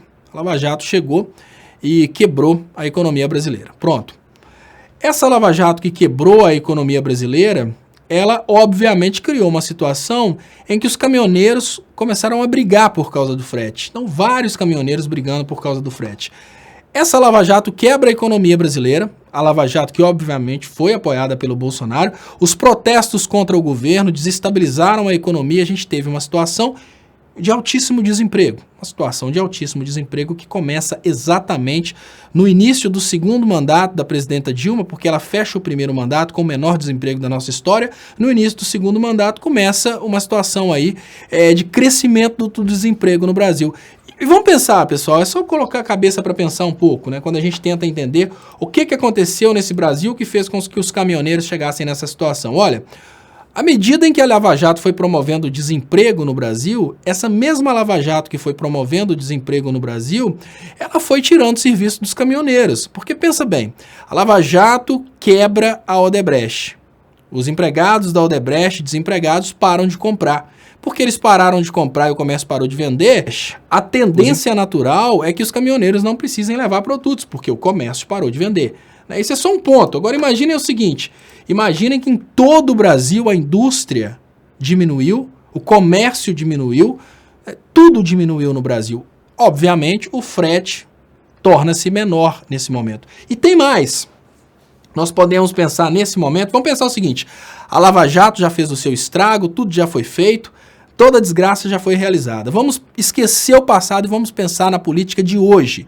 Nós temos hoje uma diferença muito básica nas propostas políticas em relação aos caminhoneiros. De um lado, nós temos a proposta política clara do Paulo Guedes, da Petrobras, colocar o diesel no preço de mercado, e o diesel no preço de mercado, obviamente, não atende aos interesses dos caminhoneiros. Os caminhoneiros estão em grande quantidade para uma pequena quantidade de fretes. Esses caminhoneiros que estão disputando uma pequena quantidade de fretes, eles já estão tentando impor uma medida comunista que é o tabelamento de preço. Então o caminhoneiro está querendo isso hoje, tabelamento de preço. Se a gente tiver um tabelamento de preço, a situação vai ficar mais difícil ainda, que você coloca um frete valor mínimo para o frete, esse valor mínimo para o frete ou ele vai ser desrespeitado ou ele vai desestimular a compra. Basta você lembrar daquele momento em que você foi comprar alguma coisa na internet, olhou o preço do frete e desistiu. É basicamente isso.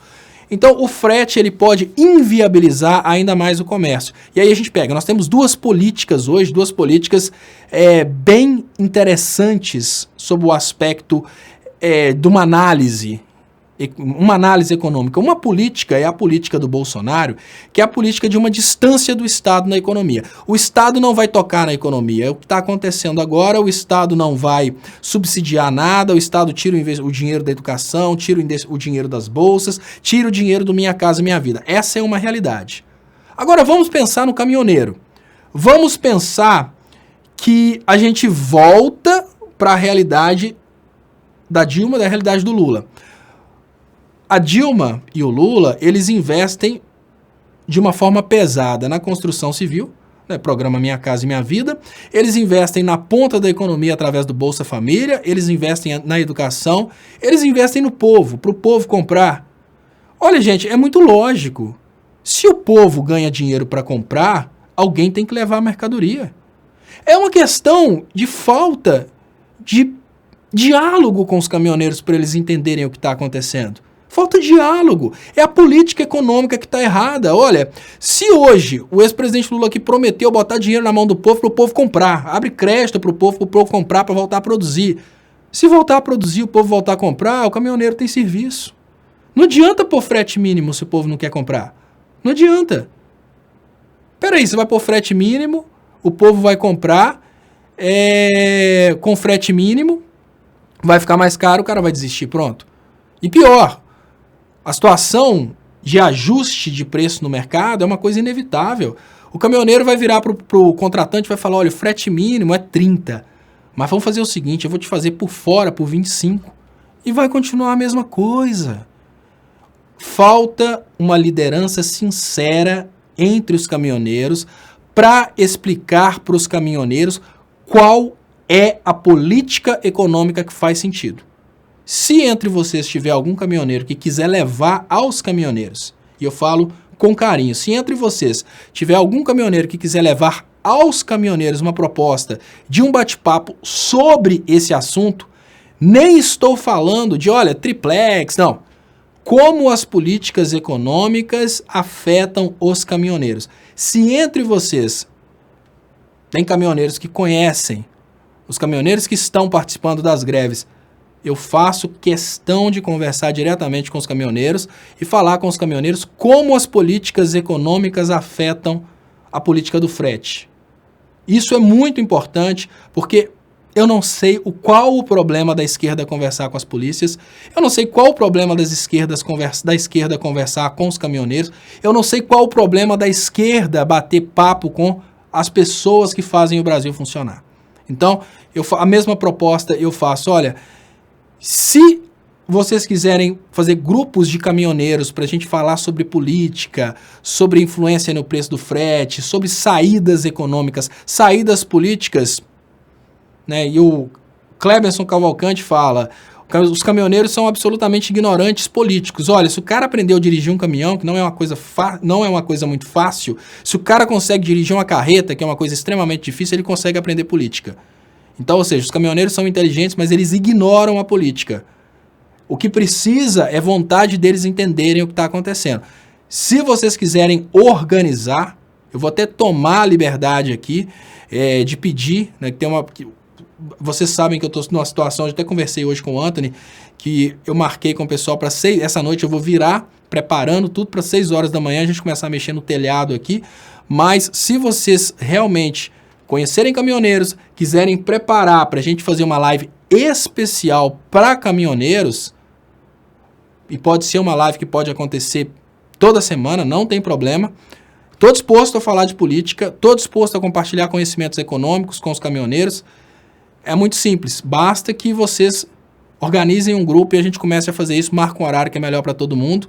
E eu vou até pedir o Anthony, se o Anthony conseguir aí montar esses grupos, que o Anthony tem uma inteligência muito grande, canal Sabendo Direito tem uma inteligência muito grande nisso, eu estou disposto, podem me xingar, né, porque normalmente a primeira impressão que as pessoas têm é que eu estou aqui para xingar o Bolsonaro e falar bem do Lula, mas eu me comprometo a falar sobre políticas, teorias econômicas, sem necessariamente ter que defender um político ou outro, porque assim a gente consegue chegar, obviamente, na capacidade de compartilhar conhecimento com esse pessoal. Da mesma forma, eu falo, se vocês tiverem conhecimento aí de policiais, pessoas das Forças Armadas, que queiram fazer um grupo para falar sobre política, para que essas pessoas possam ouvir o outro lado, obviamente elas já estão acostumadas a escutar aí coisas da direita, né, porque são os grupos que eles participam, se eles estiverem dispostos a escutar o outro lado,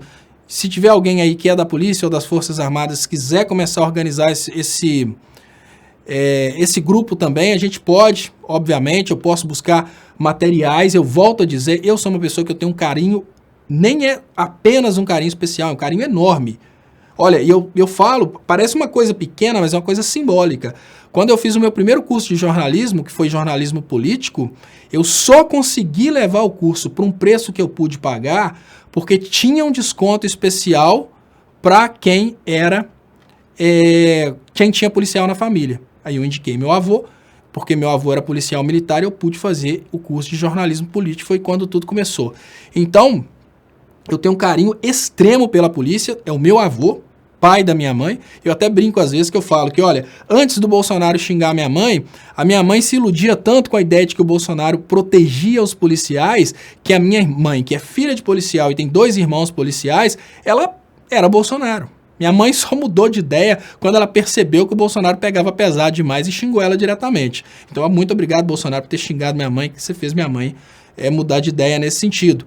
Mas eu falo, eu tenho um carinho extremo pela polícia, por todas as polícias, e já que tá tarde, eu vou até compartilhar com vocês, pessoal, porque todas as pessoas já tiveram, obviamente, aqueles momentos em que você escuta uma crítica da polícia e você começa a aceitar aquela crítica da polícia como sendo uma verdade extrema, uma verdade geral. E isso é uma coisa que eu chamo a atenção de vocês. Não pensem que todo policial é necessariamente ruim, não pensem dessa forma. Existem as maçãs podres em tudo, absolutamente tudo. E eu tive uma experiência muito interessante que eu sempre trabalhei na área de reformas, construção civil, essas coisas, e alguns pedreiros, porque eles usavam drogas, eles às vezes tiveram problemas com as polícias e não gostavam das polícias, estavam sempre falando mal de polícia e tal. Aquilo foi entrando na minha cabeça e eu comecei a perceber, eu comecei a perceber a polícia como sendo, em geral, um inimigo do ser humano. E aí foi até o dia que eu tive um problema e eu fui atendido por policiais com extremo carinho, e eu falo com vocês, olha, não julguem a polícia instituição por causa de um cara que foi lá e fez coisa errada. Não façam isso. Façam o contrário. Quem não teve experiência de se aproximar da polícia, se aproxime. Porque a troca, ela é fantástica. Olha, se a gente consegue se aproximar da polícia, automaticamente a gente traz a polícia para perto da gente. E isso era o que estava acontecendo antes do Brasil sofrer esse ataque. A gente estava partindo para um momento em que eles estavam com um projeto de transformar a polícia militar numa polícia cidadã, uma polícia que tem contato com o povo. Então, são paradigmas que a esquerda precisa vencer. Paradigmas que a esquerda precisa vencer. O primeiro paradigma que a esquerda precisa vencer é a ideia de que a polícia, eu não estou falando daqueles policiais corruptos, nem dos milicianos, obviamente não, mas a polícia em geral é de direita, que a polícia é do mal, que a polícia só faz... Mudem esse paradigma, porque isso é uma coisa que às vezes é um estereótipo que vem por causa das maçãs podres. Isso é, obviamente, um estereótipo que não é necessariamente a regra.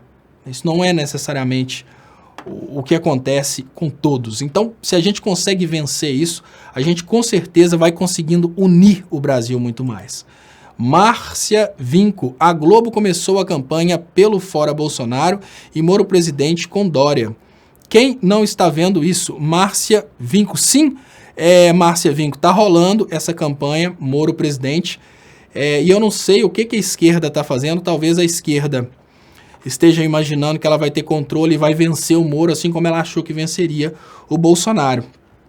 Há sim essa possibilidade do Moro, Dória, né? Dória talvez vice do Moro, Moro talvez vice do Dória, porque a gente sabe dessa ligação de partido PSDB, os dois do PSDB, pode ser que o Moro se filie a um outro partido para fazer a coligação. Por exemplo, o Moro pelo PMDB e o Dória pelo PSDB. Isso pode acontecer sim. Deixa eu agradecer. Ana Paula Paes de Paula. Estopa, até mesmo colegas professores de federais têm sérios problemas de raciocínio lógico e sistêmico. A modernidade contribui para o déficit cognitivo. O emburrecimento é geral. Ana Paula Paes de Paula. Ana Paula, eu vou te contar uma coisa que eu fiquei assim... Né, quem é da área de física vai entender o que eu tô falando, mas quem não é da área eu vou tentar dar uma explicação. O primeiro vídeo que eu fiz, o primeiro de todos, mas de todos mesmo, falando mal de político, foi um vídeo que eu fiz falando sobre os faróis altos durante o dia. E quando eu fiz esse vídeo falando sobre faróis altos durante o dia, eu fui obviamente criticado por muitas pessoas, mas uma crítica, ela me foi especial, porque é de um amigo de infância da cidade de Ponte Nova, que é formado em engenharia elétrica pela PUC. Olha, engenharia elétrica, Ana Paula Paes, quem é da área de exatas sabe, engenharia elétrica, você estuda física, você estuda, né, todas as cadeiras de física, basicamente, mas você estuda muito a matéria de eletromagnetismo, você estuda demais campos elétricos e, obviamente, você estuda na física propagação de ondas, velocidade da luz, você estuda tudo isso. Mas aí, conversando com esse cara que é registrado como engenheiro eletricista e se formou na PUC, ele falou comigo assim, cara, o que você está pensando, o que você está falando não tem nada a ver. O farol alto, ele é bem melhor, porque o sol demora para bater no farol, para bater no carro e chegar na gente. O farol não, o farol já sai do carro, ele chega mais rápido. Aí, quando eu percebi, Ana Paula, que eu estava recebendo essa informação de um camarada que se formou na PUC em engenharia elétrica, e eu sei o conteúdo do curso de engenharia elétrica, porque naquela época eu estava fazendo o curso, eu falei assim, você está falando sério? Isso é brincadeira, você está falando sério, você está zoando, né? Obviamente, te dá aquela trava, né? Que você pensa assim, pô, eu não acredito que esse camarada tem um diploma de engenheiro eletricista e pensa isso. Então você já leva pro lado da brincadeira imediatamente. Eu perguntei para ele, você está brincando, você está zoando, né? Aí ele foi e explicou mais uma vez, não tô zoando não, é isso mesmo. Eu vou ver se eu achar essa conversa, porque foi pelo Facebook, foi uma das coisas mais assustadoras que eu passei na minha vida, porque até então eu acreditava que o curso universitário realmente exigia da pessoa aprender o conteúdo, né? E hoje eu vejo que não, que muitas pessoas elas nem aprenderam aquilo que elas estudaram, elas simplesmente fizeram o curso para pegar o diploma. E isso mudou muito a minha cabeça, porque antes eu via realmente toda pessoa com uma formação superior como sendo uma pessoa de conhecimento superior, e não é essa a realidade. E você fala essa questão da modernidade também, como é que chama? A forma como o diploma tornou-se um critério de avaliação e não o conhecimento, isso acabou contribuindo também. Então, muito obrigado, Ana Paula. Queria lembrar vocês que vocês podem ajudar meu trabalho aí através das contas que estão anunciadas aí nas descrições desse vídeo. Deixa eu trazer aqui, Renato Almeida Máximo. Moro só conseguirá se eleger se continuarem com essa trama diabólica de manter o Lula fora do processo eleitoral. Com certeza, né? A ideia é essa, Renato Almeida. Exatamente isso.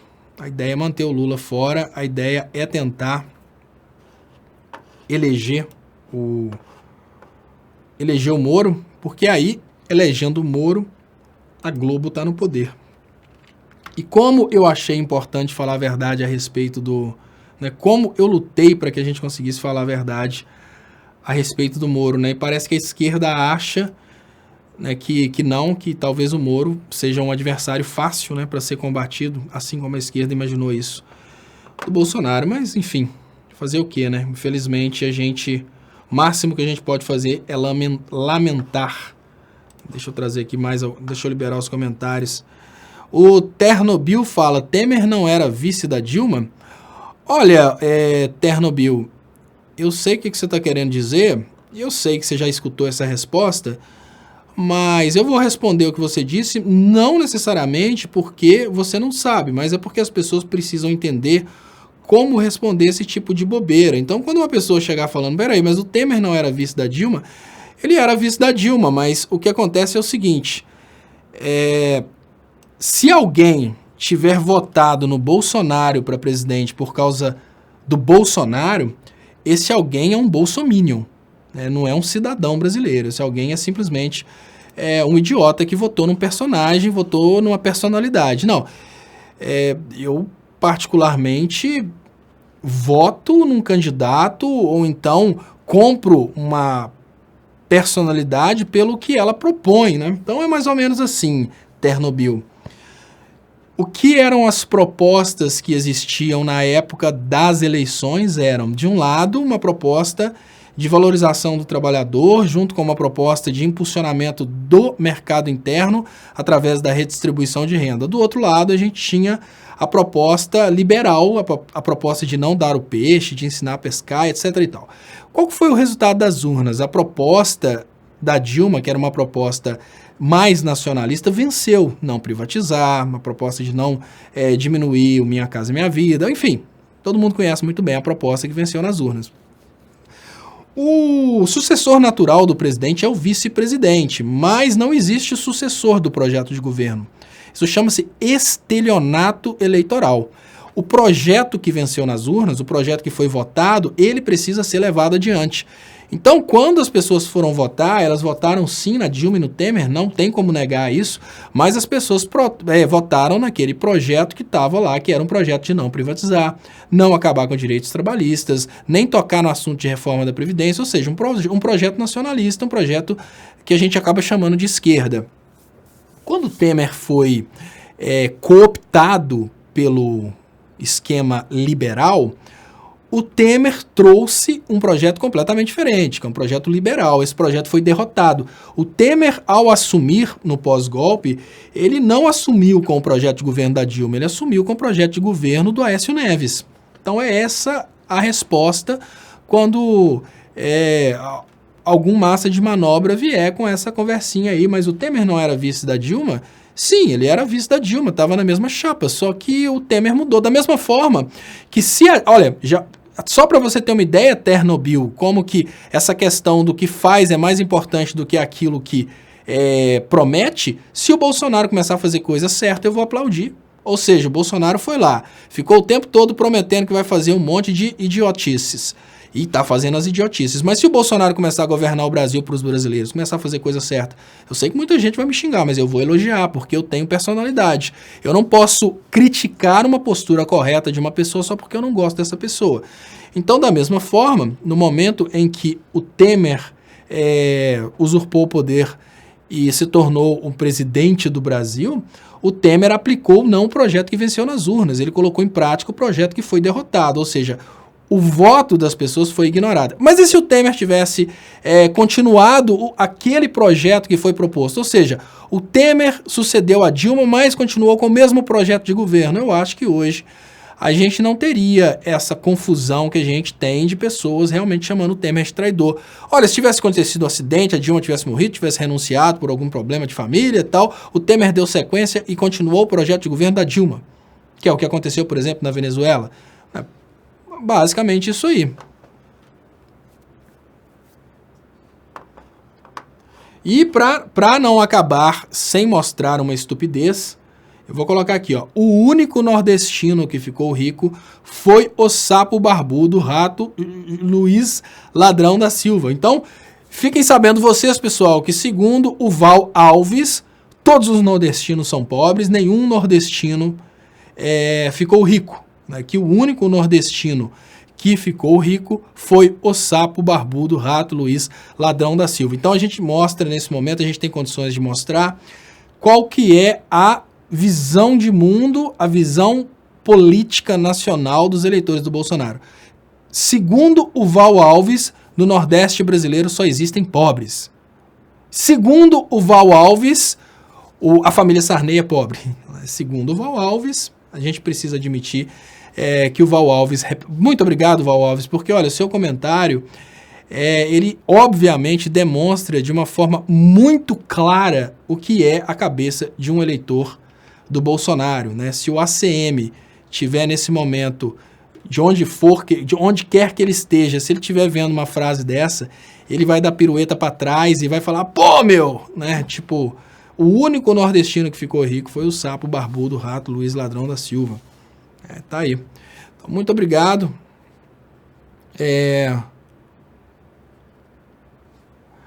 E eu vou, antes de encerrar, eu vou trazer isso aqui, olha que interessante.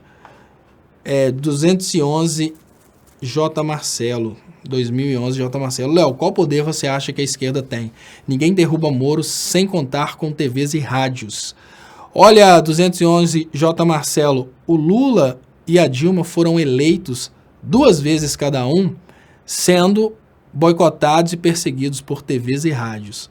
Sabe por quê? Porque durante as eleições, o partido todo se uniu para fazer a campanha. E como eu falo que o partido todo se uniu, eu falo que se uniram desde os candidatos a presidentes, os candidatos a deputados, os candidatos a senadores, todo mundo se uniu naquele momento. E a articulação dos partidos, ela vai desde, obviamente, o chefe do partido até o cara que é presidente de bairro e afiliado ao partido, porque todos eles têm capacidade de mobilização. Se fosse necessária, nesse momento, uma mobilização para uma campanha política, a gente teria uma supermobilização da esquerda. Isso não está acontecendo nesse momento, porque a esquerda não quer se mobilizar. Obviamente, se a esquerda quisesse, ela não faria um evento de estudante, evento de caminhoneiro, ela faria um evento estruturado, realmente para tirar o Bolsonaro do poder, para explicar para o povo as mentiras do Sérgio Moro. Isso aconteceria. Isso aconteceria. Imagine você que no lugar de apenas algumas pessoas, como eu, aqui a Santarém, obviamente outras pessoas que ficam fazendo essas lives à noite, sem contar, obviamente, o Brasil 247 faz um trabalho muito grande, o Rovai, claro, tem vários, mas imagine você que todos de esquerda poderiam estar fazendo um trabalho como esse nas suas localidades. Mas não está acontecendo isso. Não está acontecendo isso porque algumas pessoas pensam, quer saber de uma coisa? Deixa estar como está. As pessoas estão deixando estar como está. Então, o poder de mobilização da esquerda é a união. E não está acontecendo nesse momento porque a esquerda parece não querer. Lindalva Pinheiro, o Tarso Gereissati é pobre? Segundo o Val Alves, é tudo pobre. Segundo o Val Alves, é tudo pobre. É só o Lula que é rico. E olha, se a gente pega o patrimônio do Tarso Gereissati, ele deve ter mais de 1000 vezes o patrimônio do Lula. Mas enfim, e o Márcia Vinco fala, Maranhão tem sorte de ter Flávio Dino, concordo. E obviamente, separando o Brasil em 2 partes, eu vou morar no Nordeste, né, no novo país Nordeste, e vou escolher, obviamente, o Maranhão. Muito obrigado. Everton Bragança fala aqui, eu quero Flávio Dino, presidente do Brasil. Então, e é uma outra coisa também que eu acho, antes de encerrar, importante falar, tá, pessoal? Ajudem o povo a conhecer o Flávio Dino. Eu peço para vocês, não se prendam apenas nos políticos que estão filiados ao PT. Ajude o povo a conhecer o Flávio Dino, até porque o Flávio Dino, se ele for ser candidato, ele vai ter que vir candidato por um outro partido por causa dos critérios para um partido poder lançar um candidato. Então, avaliem a possibilidade de vocês conhecerem e propagarem o trabalho do Flávio Dino, porque nós precisamos estar do lado de quem está do nosso lado, e Flávio Dino está obviamente do nosso lado. E ajudar a divulgar o trabalho do Flávio Dino não significa que vocês estão traindo, por exemplo, o governador do estado tal, não é isso não, é porque o trabalho dele precisa ser divulgado. Ele está confinado dentro de um estado, mas o trabalho dele é um trabalho fantástico, ele precisa obviamente... E o Everton Bragança, não, Everton, parece que, assim, pelo que eu entendi, o PCdoB não atingiu um certo coeficiente para poder lançar presidente nas próximas eleições. Então, ele não pode ser candidato pelo PCdoB por causa desse coeficiente, não é por traição, não. E Lucineide Rodrigues, Léo, obrigado por escolher o Maranhão, aplausos para você. Obrigado, Lucineide, eu agradeço muito. Essa questão dele ser candidato pelo PCdoB, eu acho que o PCdoB teria que ter tido uma presença maior no Congresso Nacional. É por isso que ele não pode ser candidato pelo PCdoB. Não é... Mas eu acho que estrategicamente também... Estrategicamente também a gente não vai conseguir emplacar um partido com o nome comunista, porque vai ser muita brecha pro MBL, né? E Guilherme Melo, Léo, você acredita que a maçonaria apoia o Bolsonaro ou é só loucura da conspiração? Eu acredito que as pessoas da maçonaria, não a instituição, Guilherme Melo. As pessoas da maçonaria, elas obviamente, elas têm uma certa liberdade pessoal também.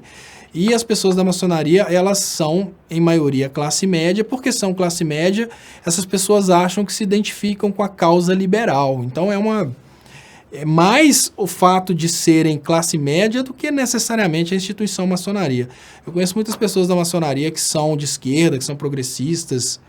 Herculano Mesquita, alguém dá notícias sobre a cocaína no avião da FAB? O traficante ainda está na Espanha? Talvez curtindo praia. Herculano Mesquita. Assim, a gente sabe que essas pessoas acabam cumprindo a pena e ganhando uma grana depois. Deixa eu falar com o Val Alves uma coisa. Val Alves, eu gostaria de compartilhar com você alguns conceitos políticos, alguns conceitos relacionados à vida em sociedade. Democracia significa poder do povo. Democracia é quando o controle dos espaços públicos acontece de acordo com a decisão da maioria do povo. A democracia pode ser um espaço público geral, como, por exemplo, a democracia na escolha do presidente, porque o país é do povo. Mas a democracia pode ser também no espaço privado, por exemplo, o condomínio. As decisões relacionadas ao condomínio, elas acontecem de acordo com a decisão da maioria dos condôminos. É absolutamente normal. Isso é democracia. Se você está sendo bloqueado nessa live que está acontecendo no canal Leonardo Estopa ou no canal do Estopa, você está sendo bloqueado porque você está falando bobeira. E essa live pertence, obviamente, às pessoas que estão assistindo aqui há mais tempo e não falam bobeira. Então, se os moderadores estão te bloqueando, isso não é uma atitude antidemocrática. Democracia não significa que você pode chegar no espaço privado e fazer bagunça. Porque senão eu vou chegar dentro do banco e falar, me dá dinheiro. Não, você não tem conta aqui, não, mas e a democracia? Então cai na real. Pelo menos, se quer oprimir, oprima utilizando os conceitos políticos adequados. Se eu te banir aqui da transmissão, te mandar, por exemplo, lá para o Crystal Vox, não significa que eu não estou sendo democrático. Eu posso não estar sendo tolerante, que é bem diferente. Democracia é o controle público dos espaços públicos. Alguém já te falou que o YouTube não é público? O YouTube é privado, então não usa conceitos errados, não, pra você deixar de ser bobo e não ficar passando vergonha aí de bobeira, né? Deixa eu... E Cauê Transmonte fala, democracia é tolerância. Absolutamente não. Absolutamente não. Vamos pensar o seguinte, o nazismo é intolerante e foi uma decisão democrática. O nazismo pode ter vindo, Cauê, o nazismo pode ter vindo através de uma estupidez do povo, pode ter sido estúpido, mas foi democrático. Não há como contestar a democracia no nazismo, até porque as pessoas estavam tão enfeitiçadas por aquela ideia que elas votaram naquilo. Então o que você quer dizer que nazismo é tolerância? Não. Nazismo é nazismo, mas é democrático. Foi a maioria do povo que escolheu. Se a gente não tivesse tido as fraudes eleitorais, o Bolsonaro, que não tem nenhum tipo de tolerância, ele seria democrático. Por exemplo, a eleição do Bolsonaro para deputado é uma atitude democrática. Por quê? O deputado é, obviamente, um cargo que o Bolsonaro conseguiu ser eleito sem precisar de fraudar as eleições. Então, o que tem a ver uma coisa com a outra? O que você está falando não tem absolutamente nada a ver. Olha, democraticamente, o governo pode... Democraticamente, o Brasil pode... Vejam bem, que coisa interessante. O Brasil pode, através de eleições gerais, para uma Assembleia Constituinte... Não, Argenon Silvestre. Hitler não foi eleito, foi nomeado chanceler. Quando chanceler, o Hitler fez uma consulta de plebiscito para dissolver o parlamento e ele foi, obviamente, apoiado por quase 100% da Alemanha, tá? É bem diferente. A história do Hitler nomeado chanceler é o seguinte, o Hitler foi nomeado chanceler para evitar que o comunismo crescesse na Alemanha. Assustem-se. Mas é exatamente a mesma lenga-lenga que aconteceu no Brasil. Aquela conversa, o comunismo tá vindo, o comunismo vai pegar, o comunismo vai tomar tudo. Aí olha que interessante, olha que loucura, pessoal. Com medo de perder o patrimônio, os judeus ricos pressionaram para que Hitler fosse nomeado chanceler. Olha que loucura. Com medo de perder o patrimônio pro comunismo, judeus ricos pressionaram para o Hitler ser nomeado chanceler. Por quê? Porque o Partido Comunista estava crescendo muito na Alemanha. E os judeus ricos, os ricos da Alemanha, eles queriam uma forma de brecar a democracia, porque a democracia na Alemanha estava levando o Partido Comunista cada vez mais para cima. Então eles ficaram com medo do Partido Comunista nas próximas eleições ter maioria absoluta, e eles foram e nomearam o Hitler chanceler para o Hitler perseguir os comunistas. Então a gente está, obviamente, repetindo a história da Alemanha de uma forma muito clara, só que as pessoas não conseguem perceber. Mas depois de nomeado chanceler, tudo bem, ele chegou lá de uma forma um pouco bizarra, porque o partido dele não foi o primeiro, o partido dele foi o segundo colocado, e depois de nomeado chanceler, o Hitler foi nomeado chanceler de uma forma democrática, porque teve uma colisão nesse sentido. Você entendeu? Teve democracia, o Hitler foi nomeado chanceler de uma forma democrática, porque no parlamento alemão é o parlamento que escolhe essa nomeação para o chanceler e pronto. E depois disso, o Hitler dissolveu o parlamento exatamente com a aprovação do povo. Então, o nazismo foi uma coisa extremamente democrática, né? E olha só, o Cauê Transmonte. Então, só para você entender que não tem absolutamente nada a ver. Então, você pode, vamos imaginar o seguinte, hoje o Brasil pode votar por uma nova constituinte. Essa nova constituinte é soberana para fazer uma constituição, e como ela é soberana para fazer uma constituição, ignorando os boicotes que vão acontecer, essa nova constituinte pode fazer uma constituição, por exemplo, aprovando a pena de morte imediata para todos os gays. É uma nova constituinte. Ah, mas e o problema com os direitos humanos? Vai ter, mas pode fazer. Mesmo que vai ter, mas pode fazer. A nova constituinte pode criar, por exemplo, na Constituição, colocar de forma constitucional que se uma pessoa for pega como homossexual, ela vai ser exterminada. Ela é intolerante, mas é democrática, a maioria do povo escolheu votar nesses deputados constituintes. Fazer o quê, né? Aceitar. Então, o que nós precisamos pensar nesse momento aqui na live, Cauê Transmonte, é que você pode utilizar os conceitos políticos de forma correta e parar. João Batista Lima pergunta, Léo, estou bloqueado? Tá, não, porque se eu estou conseguindo te ler aqui, João Batista Lima, é porque você não está bloqueado, não. Mas é porque talvez... Ah, já sei. Se vocês estão escrevendo e não está saindo aqui, eu vou ter que colocar aqui, João Batista Lima, ó, é porque são 2 canais. Agora você está digitando o canal do Estopa, eu estou aqui, deixa eu agradecer mais uma vez a Herculano Mesquita, lembrar para vocês que vocês podem ajudar meu trabalho através das contas bancárias que estão anunciadas aí nas descrições desse vídeo. E o Cauê Transmonte, que vergonha, pensei que você era alienado, mas tem mania de mentir mesmo, Estopa. Nazismo democrático, onde você estudou, você é louco. Olha, Cauê Transmonte, eu sou formado em ciências políticas na Inglaterra, né? Tudo bem, cara, eu peço desculpas, às vezes realmente lá na Inglaterra eles não saibam ensinar essas coisas, pode acontecer, desculpa, tá, Cauê? E eu, inclusive, Cauê, eu até diria para você o seguinte, no que diz respeito a conceitos relacionados às ciências políticas, eu poderia pedir para você dar uma força, porque lá na Inglaterra eles estão ensinando errado para todo mundo. E de repente, você poderia dar um pulinho lá e ensinar os professores, porque assim eles param de ensinar coisa errada pra gente. Né? Então eu peço aí, foi mal, desculpa, né, se eles estão ensinando as coisas de forma errada, e eu te peço, cara, dá uma força lá, dá um pulinho lá na Inglaterra, quem sabe você tem coisa para compartilhar, você pode ensinar para eles também que a esquerda é comunismo, você pode ensinar para eles tudo isso, né? Então, enfim. Agora, essa questão, se você tiver qualquer problema também de sair do Brasil e ir para a Inglaterra, o que eu acabei de te falar, tá na playlist Relações Internacionais da Univesp TV. Aqui no Brasil também é um conteúdo bem semelhante, porque é ensinado no mundo inteiro da mesma forma. Assiste lá, pessoal, Univesp TV. Na hora que vocês entrarem na parte do nazismo, o que eu falei com vocês aqui hoje foi um resumo do que está lá no Univesp TV. Eu gosto muito de estudar e acabo... eu acabo, né, dessa forma, aprendendo mais. Onde fica o Partido Comunista no parlamento inglês? Não tem partido comunista no parlamento, não tem partido comunista, verdadeiramente comunista, em parlamento nenhum, mas não o Cauê Transmonte. Hoje em dia, as pessoas que, olha, político, obviamente, ele quer votos. E essa coisa de ficar falando de comunismo não tá servindo para ganhar votos mais, não. Mas, enfim. O Cauê que...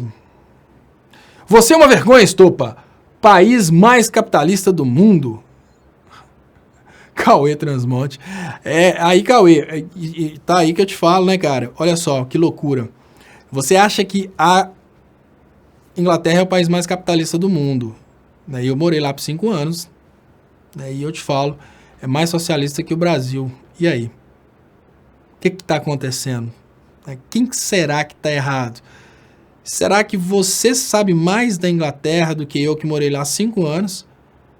Estudei ciências políticas lá, estudei economia lá, recebi benefícios lá, trabalhei lá. Aqui, ó. Instituto de Engenharia e Tecnologia da Inglaterra. Meu nome tá aí, tá vendo? Então, tá aqui, ó. Instituto de Engenharia e Tecnologia. Tá aqui também, ó. Empresa que eu trabalhei, Cauê, ó. British Engineering Services. Ó, tá aí, ó. Trabalhei lá. Bom, mas, claro, você sabe mais. Afinal de contas, você sabe sobre a Inglaterra pelo MBL, né? O MBL sabe mais da Inglaterra do que os professores ingleses, né? Agamenon Silvestre faz uma pergunta que eu adoraria responder. Quem pagou seus estudos lá? Olha que legal! Muito obrigado, tá? Agamenon Silvestre, porque você me dá uma oportunidade de falar sobre o sistema inglês, que é o que eu acho que seria fantástico no Brasil. Olha, lá na Inglaterra existe uma regra de 100% de acesso ao ensino superior, Agamenon Silvestre. Quem pagou meus estudos lá? O governo inglês. Na Inglaterra, você chega e faz... Hoje é até nível de doutorado, eu acho. Quando eu estava lá, estava começando o financiamento em nível de mestrado. Na área médica já tinha o financiamento em nível de mestrado. E eu fiz o sistema lá, chama Student Finance England, que faz para você o financiamento do estudo. Então, quem pagou foi esse setor, Student Finance England, que faz para você esse financiamento como cidadão europeu. Não sei, agora a Inglaterra vai sair da União Europeia, não sei se não vai sair, mas enfim, esse ponto é muito importante, e muito importante mesmo, porque eu acho que seria um ponto que o Brasil deveria realmente copiar da Inglaterra. 100% de acessibilidade. 100% de acessibilidade é assim: você pode estudar indiferente do que acontecer. O que pode acontecer é as universidades mais disputadas, elas vão, obviamente, ter um critério de aprovação, que é seu histórico escolar e tal, mas sem estudar você não fica. Sem estudar. E o Val Alves fala, quem pagou foi o PT, provavelmente. Foi nada, Val Alves. Eu vou até fazer para você uma proposta, Val Alves. Você vai encontrar, Val, cada centavo que você encontrar, vamos fazer uma apostinha aqui, olha. Você vai apostar comigo R$1.000 que você não vai me entregar. A gente vai fazer uma doação para uma entidade pública. E esse dinheiro vai ficar custodiado. A gente vai escolher uma terceira pessoa aqui para guardar esse dinheiro. Você vai colocar esses R$1.000 e eu faço uma proposta para qualquer um aí, tá, pessoal, que estiver disposto a fazer a mesma coisa. Você vai pegar os R$1.000 e vai colocar custodiado. Se você perder esse R$1.000, vai ser doado aí para uma entidade pública. E eu vou liberar para você, eu vou te dar um documento registrado em cartório, te dando acesso a todas as minhas contas em todos os bancos. E se você achar um centavo de doação do PT, eu vou te pagar 1000 vezes mais do que você achar. Então, tipo assim, se você achar 10 centavos de doação do PT, eu vou te pagar R$10.000. Então faz essa aposta, manda aí R$1.000 pra gente apostar isso aí, porque eu falo constantemente, quem puder me ajudar, tem as contas bancárias que estão aí anunciadas nas descrições desse vídeo, quem puder me ajudar, ajuda com Superchat ou pelo PayPal. É isso que eu recebo nesse momento, pelo trabalho que eu faço. E quando eu me matriculei, eu não era comentarista político, tá, Val? Só para você ter uma ideia do nível da sua bagunça, é o contrário. Eu não era comentarista político quando eu me matriculei em Ciências Políticas e Economia. Foi exatamente o curso que me deu subsídios para começar a falar sobre o assunto. E quando eu estava estudando ainda esse curso, eu dificilmente fazia defesa a partidos. Eu fiquei mais ou menos 6 meses falando de políticas, falando de economia, e eu só fui falar realmente da importância da defesa dos partidos que defendem o que a gente acredita quando eu notei que é impossível você ficar nessa lenga-lenga de ser apartidário, porque não existe vacância no poder, não adianta nada eu falar, precisamos da política tal, não, precisamos da política tal, e o candidato que faz essa política tal é o ex-presidente Lula. Tem que ser claro nesse sentido, porque senão você fica igual esses alunos panacas que estão aí. Queremos a educação, tá? Você quer a educação, mas o único presidente que investiu na educação tá preso, e você não tem coragem de pedir a liberdade dele, né? É o panaca. Ou então o caminhoneiro que pensa, não, queremos, obviamente, ter um dinheiro bom no frete. Não, mas a medida política que te dava condições de ter dignidade do frete foi tirada por causa do golpe. O cara que realmente criou condições para você ganhar bem no frete está preso. Você não tem coragem de pedir a liberdade dele, né? Então, eu não sou panaca, eu falo abertamente, olha, a política que eu acredito, as medidas econômicas que eu acredito são as medidas econômicas do ex-presidente Lula, simples assim. Agora, você achar que eu, que estava trabalhando na época, deixa eu ver se tem emissão aqui, ó. Quando eu comecei a fazer meus vídeos, né, não tem data de emissão aqui não, mas enfim, quando eu comecei a fazer meus vídeos, eu estava trabalhando na Inglaterra na época, aí eu precisava de dinheiro do PT, gente, o dinheiro que uma pessoa ganha na Inglaterra é suficiente para não precisar da boquinha, então, enfim, Cauê Transmonte, país que fez revolução industrial, diz como funciona o parlamento britânico, Estopa. Então, o parlamento britânico funciona como um parlamento. O que você quer saber como funciona o parlamento? Se você perguntasse para mim qual que seria a diferença do parlamento britânico para a realidade brasileira, né, eu conseguiria dizer, mas como funciona o parlamento britânico? Tem uma parte do parlamento que é composta pelos lords, que é a Casa dos Lords, que no Brasil a gente pode comparar ao Senado. A Casa dos Lords ela é composta pelos figurões que vêm aí de dinastias, alguns são indicados pela rainha, enfim, são os lords, são os senhores importantes, e a Casa dos Comuns, que são as pessoas escolhidas pelo povo através dos votos distritais. Como que funciona? Esse povo vota e aprova leis, mas como lá é direito costumeiro, poucas são as leis aprovadas pelo parlamento. Eles ficam discutindo, obviamente, medidas administrativas, né? Tem essa diferença aí, direito costumeiro, common law e civil law, né? Quem é da área do direito sabe, na Inglaterra é direito costumeiro, apesar de que a gente está indo aí para uma situação em que tanto a Inglaterra utiliza muito o direito escrito, né, as leis Act of Parliament, né, e Act of Law, que são as leis votadas no parlamento, quanto o Brasil usa muito jurisprudência, que é uma coisa semelhante ao direito costumeiro. Mas, enfim, funciona assim. Basicamente assim, só que a diferença é que enquanto no Brasil a gente vota para o chefe do executivo, na Inglaterra o chefe do executivo é o primeiro-ministro escolhido dentro do parlamento pelos parlamentares, né?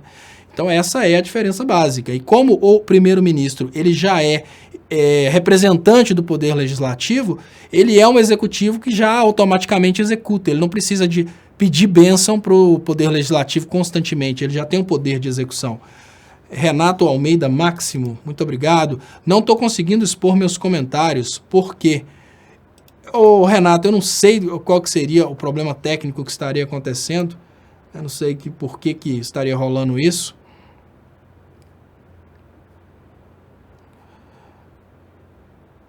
Felipe Amorim pergunta, né, depois do Cauê fazendo o oba-oba dele, falando que você é muito mal intencionado, rapaz, para de se aproveitar do título de esquerda, né? Eu quero saber quem me deu o título de esquerda, né? Porque eu não sei se esquerda é título.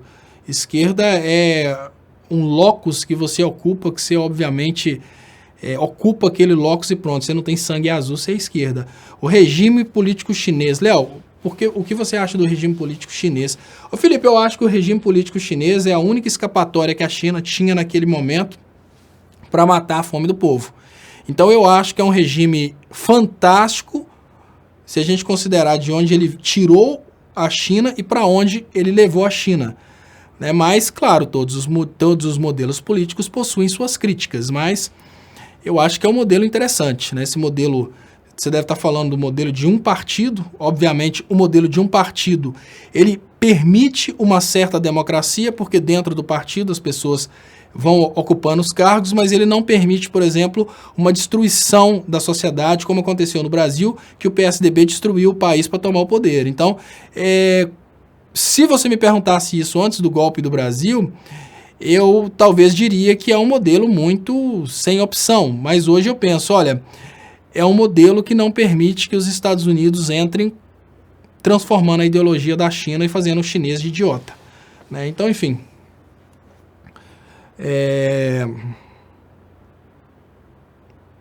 Felipe Agostinho, Léo, você ainda está ao vivo? Estou ao vivo aqui ainda, né? O bate-papo está aqui interessante, eu estou ao vivo aqui ainda. Cauê pergunta, Inglaterra socialista? Então, o Cauê, essa questão de socialista é uma questão muito complexa, sabe? Quando você pensa socialista como sendo um país do bloco da União das Repúblicas Socialistas Soviéticas e pensa sobre o aspecto da propriedade, dos meios de produção, né, que é exatamente o que caracterizava o socialismo naquela época, os meios de produção são do Estado, você não tem preço para as coisas e tal, você obviamente imagina que é uma coisa extremamente absurda. Mas nos dias de hoje, quando a gente pensa em socialismo, a gente pensa em sociedade, a gente imagina um país que olha pelo social. Então, a visão que eu tenho hoje de socialismo é o estado de bem-estar social. Socialismo como sendo um estado que não deixa a sua população passar fome. Socialismo como sendo um estado que investe na educação do seu povo. Socialismo como sendo um estado que acaba criando condições para que o capitalismo seja até mais forte, né? Então, eu penso isso aí. Mas não vai me denunciar para os comunistas, não vai falar isso não, tá? Por favor, não vai chegar lá no Léo Quadrado falando, pô, o Léo é liberal, o Léo é de direita, né? Não faz isso não, isso é feio. Mas eu penso isso aí. A Cauê Trasmonte fala, agora ficou claro. E eu queria então agradecer a todos vocês pelas participações. Queria pedir para vocês, por favor, quem puder ajudar meu trabalho, tem aí as contas que estão anunciadas nas descrições desse vídeo, faz uma diferença muito grande, principalmente agora que começa aí o mês e as contas estão chegando. E eu queria pedir, quem ainda não foi inscrito, se inscreva aí no canal Leonardo Estopa, no canal do Estopa aí no YouTube. E quem estiver assistindo pelo Facebook, se inscreva também no YouTube. Quem estiver assistindo pelo Facebook e não tiver curtido ainda o canal do Estopa, por favor, curta aí o canal do Estopa no Facebook. Eu vou colocar reprise, mas lembro vocês que mais tarde tem o Léo ao Quadrado na TV 247.